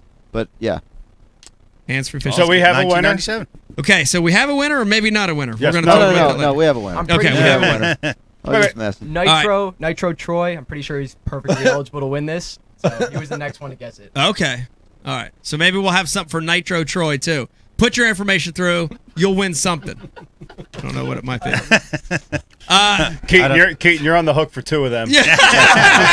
You just set us up big time, bro. Becky, can you grab? I'd love for you to talk a little bit about. I do want to talk about the foundation a little bit. We've got 2 big announcements you want to make tonight, Miss Rebecca. You're going to announce an announcement, or No, are you there's actually 2 going to make an announcement? 2 actual announcements tonight. We're going to make here on Ike Live. Okay. What are my 2? We'll talk about the dinner, and we're also going to talk about. We can officially register now for the kayak division. Yes. All right, so let's jump into that first. Okay. So the ticket window has been open for the boat tournament at very special low pricing, and the kayak division is now open as well. If you sign up before January 31st, you can sign up for $100 for the kayak division. There you go, Dave. Dave Brodzik. Oh man, I'll sign up. 100. If you head to the IKEfoundation.org, there's a link, or you can go straight to iAngler and look for the Ike Celebrity Pro-Am, which is July 21st, 2018. I'm winning this year.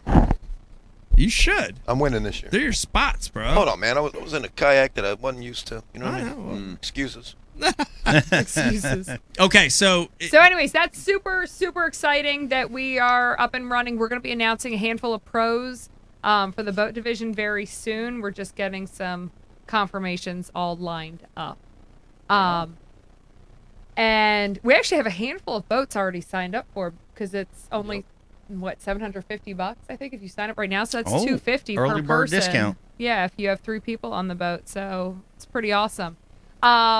Hey, everyone come out to Barrington Rod and Reel. We'll be at the flea market January 28th. We're also going to be giving away a super awesome prize pack if you make some purchases with us, or if you buy your tickets for the scholarship dinner, which is February 2nd at the Centerton Country Club in Pittsgrove, New Jersey. Awesome event. We are looking at probably upwards of 300 people this year. I'm getting Can't wait. Dude. There's We people coming. are going to double what we Yeah. had, but this space Tear it is up. huge, totally able to accommodate big crowds. The auction baskets are ridiculous and amazing this year. I've got an awesome team on it. So, I mean, every man, woman, and child can find something that they want to win at this event. It's totally awesome. We have, amazing fishing baskets. We have outdoor baskets. I mean, if you like to hunt, if you are into guns, if you love purses, if you like kids stuff, I mean, we've got you covered. The auction prizes are amazing. Are you rolling your eyes at me? I'd like to have a new gun. What's that? Anyways, it's going to be awesome. Here's the biggest thing. It all goes for the scholarship fund. So our little event last year, which we didn't really know what was going to happen, we were able to raise $10,000. We gave out 5 scholarships for $2,500 to these 5 recipients. And because we had no idea what last year was going to bring. The reception was absolutely amazing. So this year, we hope to do that much more and be able to give out more scholarships. The more money we make, the more we give out. It's all for the kids at the end of the day. So Excellent. make sure you apply if you are a high school senior and you've given back to your community through the outdoors. Go to the IKEFoundation.org, fill out the scholarship application. You could be the recipient of one of our scholarships. Hey, if you live on the other side of the country, you can't make it, but you want to give, we can take donations as well through the website, and you can earmark it specifically for this if that's what you want to do. Very cool. Very cool. And they go to Ike Foundation, theikefoundation.org? Yes. Okay. Amazing work, Becky. Good job, Thank Becky. you. Well done. Thank you very much. Very awesome. Brian the Carpenter, Michael. what do you got here? We have a special guest, I think, joining us, and Eric then we're wants going to to roll play a out. What do you video. got? We're going to get our man on. I forgot one last thing. Oh, what? What, Becky? Hey, one of our awesome sponsors for Ike Live, Real Snot, Yes? is giving $1 for every bottle that Oh! sells between now and it's the Bassmaster Classic, right? Yeah. So Wow. go and buy Real Snot, please. $1 for every single bottle purchase is going to go to the Awesome. foundation. Thank cool. you, Real Snot. That's amazing. That's awesome. Head over there, realsnot.com. Get your Awesome. snot. Use the Awesome promo sauce. code IKELive25. Ike Live Gotta use that 25. Oh, yeah. Use that promo code, Ron. Dial. All right, Brian, what you got? What you got? My What's ass is happening? hurting. You chapped? Ty, what? my ass is hurting. We got a guest? We got a special He's guest coming. He's coming coming. on. Oh, So we're did waiting you on guys a touch special on all guest. the deals? Mr. Yeah. Tacklebox gives While we're waiting, deals. yeah, while we're waiting for Real this, Snot. while we wait for the guest, let me remind everybody, Touch upon it. Pete, they can watch Ike Live anytime. Anytime. They can go or back listen. or listen. They can go back 2, 3, 4 years, and listen to the thousands of episodes. I don't recommend that. Try it. 4 years ago, the episodes were interesting. They were. And you can find us on Let's be iTunes, honest. Stitcher, YouTube, IkeLive.com, and of course, the best of Ike Live on Bassmaster.com. We had technical difficulties back then, too. I know. It hasn't changed. I know. We did. We did. I don't know why. Does Bassmaster put anything on there where we're not talking about them? Like, is No, it all about like anyone? Nah, I mean, they generally put stuff that's related to pros Van that Dam. fish the Bassmaster Tour, but, you know, they occasionally put some other funny stuff on there. They didn't put up our interview with their boy. They didn't? No. They denied us. Bassmaster, if you're listening or watching, put that shit up immediately. That usually encourages Or I'm not them fishing to- your trail this year. I got news. I'll I fish got to your just drop kayak in there while we're waiting. I am not fishing their trail this What? year. What? You kept saying you were fishing the whole time. What happened? I'm just disgusted. Are you kidding? All right. So, Are you kidding me right now?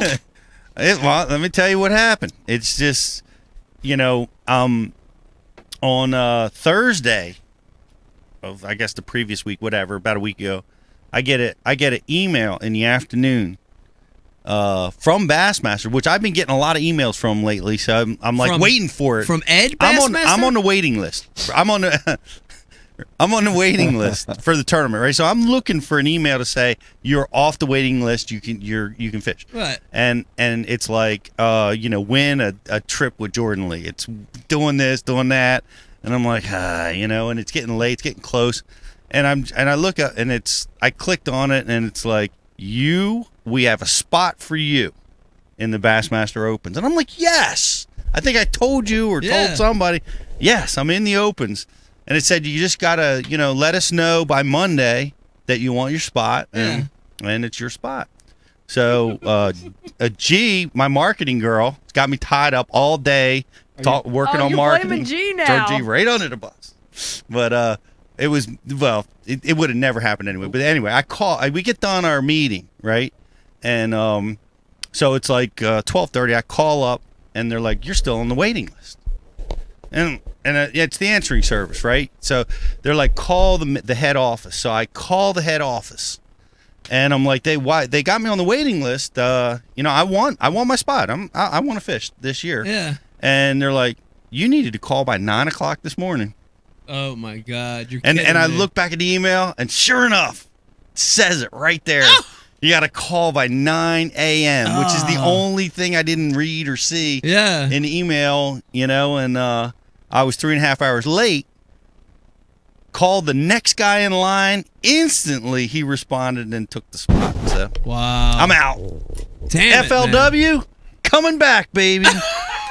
Yeah. Woo! Jumping ship. Jumping ship, baby. That's what I like. Jumping ship. So I'm signing up for those. It all happens the way it's supposed to happen. You know what I mean? There's something. Either that or there's a life lessons about like reading the whole goddamn email. Could be that. Brosnick pointed. I was late to respond to even enter. You know what I mean? I was on the fence about even fishing. You weren't this. into it. You weren't into it. It's like dude. they got me running all over the country. At this point, I want to be focused on Bass University business. Yeah. I want to stay closer to home. My little boy's 8. I want to take him fishing and coach his wrestling team. I'm kind of moving in a direction. That I just wasn't sure about just. Yeah. Well, the difference between 3 events that were all in the Northeast and 5 that are spread out throughout the whole country. This is a big difference for the average guy. Well, the normal guy. It's like the old professional tournament track. I mean, it's like a full-time commitment. Right. And at this year, I wasn't that for it. I decided, okay, I'm going to try it. Right. Well, it didn't work out. So it happens for a reason. So I'm going to look into I'm really excited. The Coast's tournament trail in the Northern Division is amazing. Lake Champlain in June, they're going to be spawning. Thousand Islands, I haven't fished for 12 years.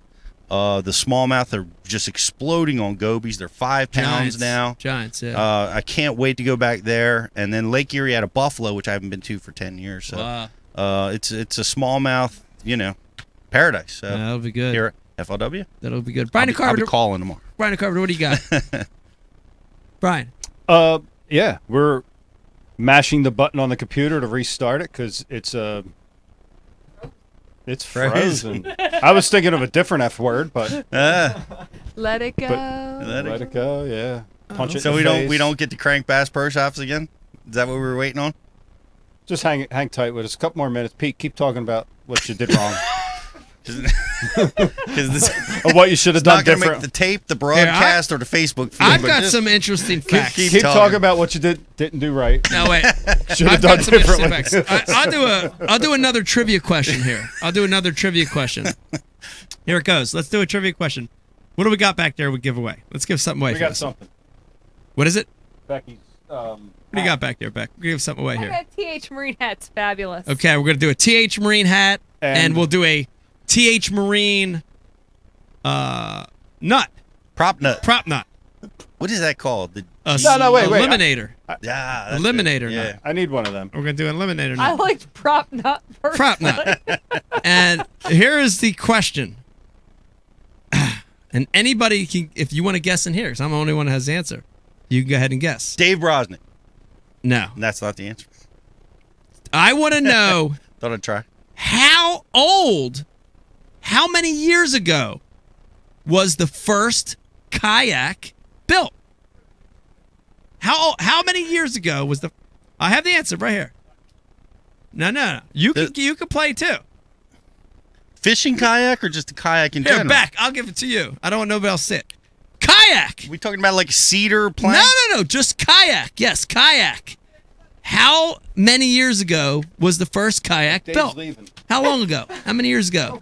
I'm going to say it was 80 years ago. It's incorrect. Is it? Hold on. Give me a guess. I mean, I'm thinking in the early 1900s there was somebody kayaking around somewhere, drunk, going through the rapids, right? No. Keaton, do you know the answer to this question? I'm going to say 250 years ago. 250 years ago. That is incorrect. They'll get it. This is obvious. How many? What, Dave? 88. All right, here. Incorrect. Can I give a hint? Yes, please. It's before the birth of Jesus.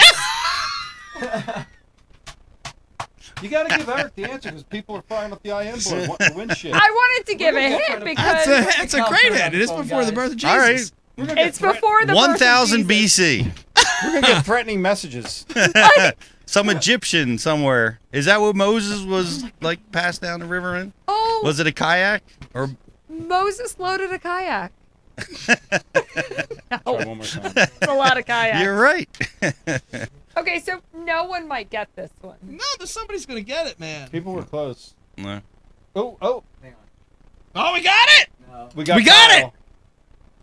I got an interesting comment on age of fishermen. Do you know the average age of the Bassmaster? I talked about this earlier. Yeah, The what is Bassmaster Elite Angler for the last 10 years? 32. 43. I guess I'd have to give it to you. It's 40.8 years. It's 41 years. Kyle. And it's been steady every single year for the last 10 years. Really? Wow. It has not declined like maybe some of us think it has. Yeah. But I really think with, the high school and the college stuff and the kayak fishing, I think the age of that angler is likely to get smaller. But it hasn't. Wow. It really hasn't. I didn't realize it was that old. Yeah. It's interesting. By the way, we got a winner to the trivia question. By the age 45, you've hit your peak in our sport. Wow. He doesn't How about win. that? You don't win 45. 45 years old. You're done. Yep. With the exception of like Denny Brower. Yeah. I'd say done. You've peaked. Peaked. And Denny Brower, some of the others like Pete Gluzak bitches, they continue to perform after the age of 45 very well. Right. But It turns out someone got it, by the way. Someone got it. We All are right. The winner. answer to the trivia question is 4,000 years ago. 4,000 years ago. Evan Rude. The first kayak was created. Night. How about Oh, we that, got it, Dave? we got it. You were a little off. We got it. Kyle, say something. What's up? Whoa, we have success. Time. All right. What's up? All right. Now listen to me. Brian the Carpenter, we've got a very, very, very, very, very special guest joining us. Who we have now. We have a very special guest joining us. We've kept it in the dark the entire show, but I'd like to announce right now, Brian, we have a winner, a past winner of a Ike Live Flambeau promotion on tonight. Brian, who do we have here? This is my man Kyle Curry. Kyle Curry? How you doing tonight, Kyle? We're gonna rock it out for you boys, Grand Lake style. Yeah. Let's lift them up here. Come on now. Here we go.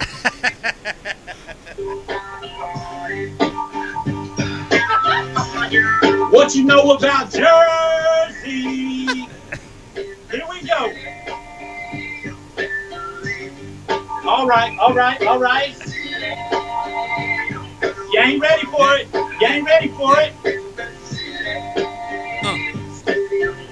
City of Jersey. Here we go. I'd like to welcome everybody to the Ike Live live show. We paddling the yaks and talking Flambeau. Got the Toyota sitting in the parking lot. Yo, Hummingbird is out because the Rance is hot. Yo, TNH Marine gonna make you scream because the Rapala's so mean and Blue is so clean. There ain't no doubt, baby, in my mind, who is the greatest of all time. Well, you might say Clun or KBD, but have they ever cussed a Labrador on live TV? I'm freezing up. I need some real snot because my backbone's go to your spot. Like Zona's hair is fantastic. 2018, Ike's taking the classic. Hartwell, yeah, you know what I mean. I'm eating liquid mayhem on my saltine. Oh, yeah. Wow. So good. Eat a liquid mayhem. Wow. Delicious. What's up, Ike Live crew? Very nice. Very nice. Oh, crawfish tastes so Wow. Man, I think, Brian Carter, I think that was one of the best live performances we've ever had on the show. Ever. Damn it. But by the way, let me add, Kyle, you looking amazing with all those Flambeau boxes stacked around you. Man, I tell you what, I got more than I know what to do with, Ike. You can get rid of the brown paper bag. Sandwich bags. Hey, I'll be honest with you. I donated my brown paper bags, and they went to a very, very needy young fisherman. Yes. Yes. All right. You didn't give him a Flambeau or two. You gave him the brown paper bag. To be honest, this stack was bigger at one time. All right. I have been giving a couple of these away because if I don't give some of them away, I spend more money at Tackle Warehouse. Filling them up. And I get more leads. You know what I'm saying? You know what I'm saying? TW. Spread the love. Right here, Tackle Warehouse, TW. Yeah. T-Dub.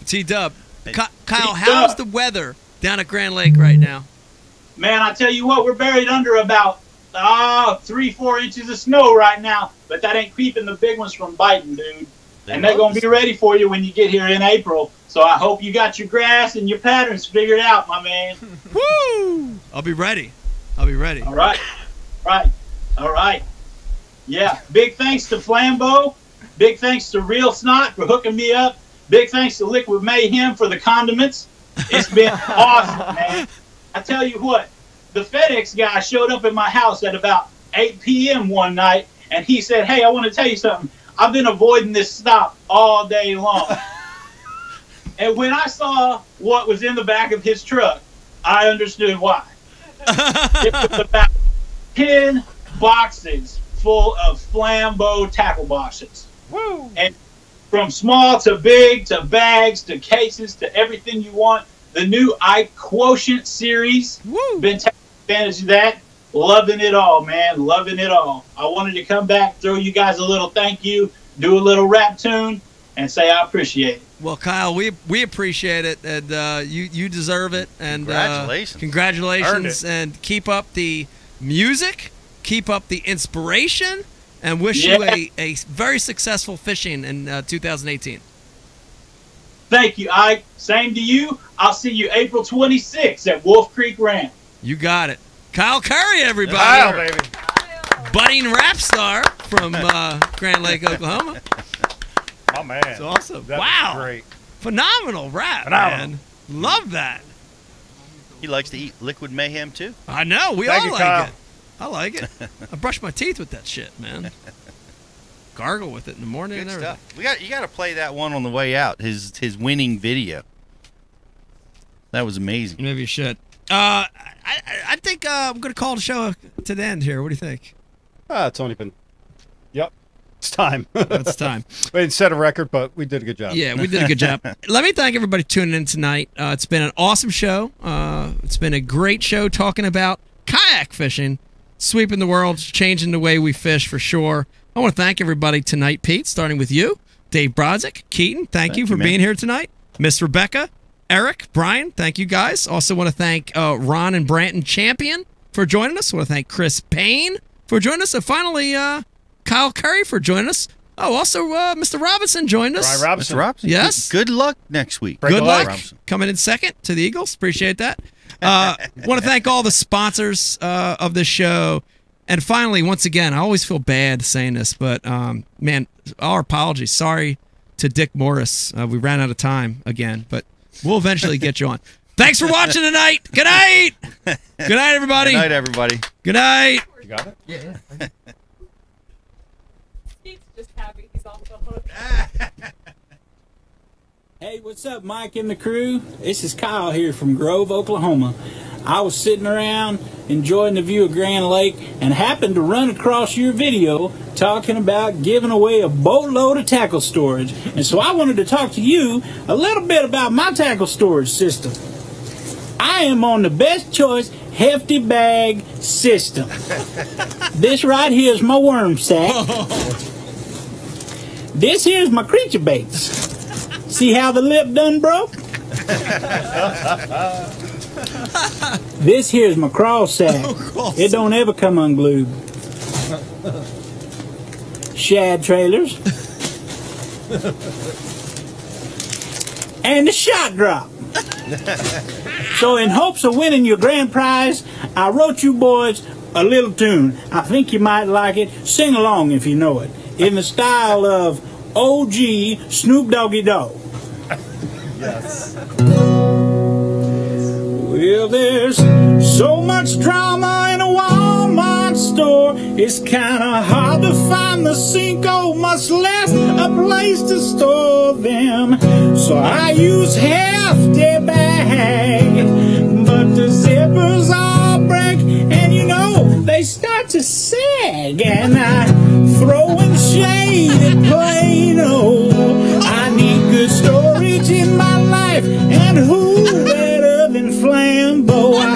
I kick a little something for you G's if you send some Flambeau love to me. I'm talking I can nail his boatload. Is it a giveaway or just a cheap porno? Make Christmas merry again.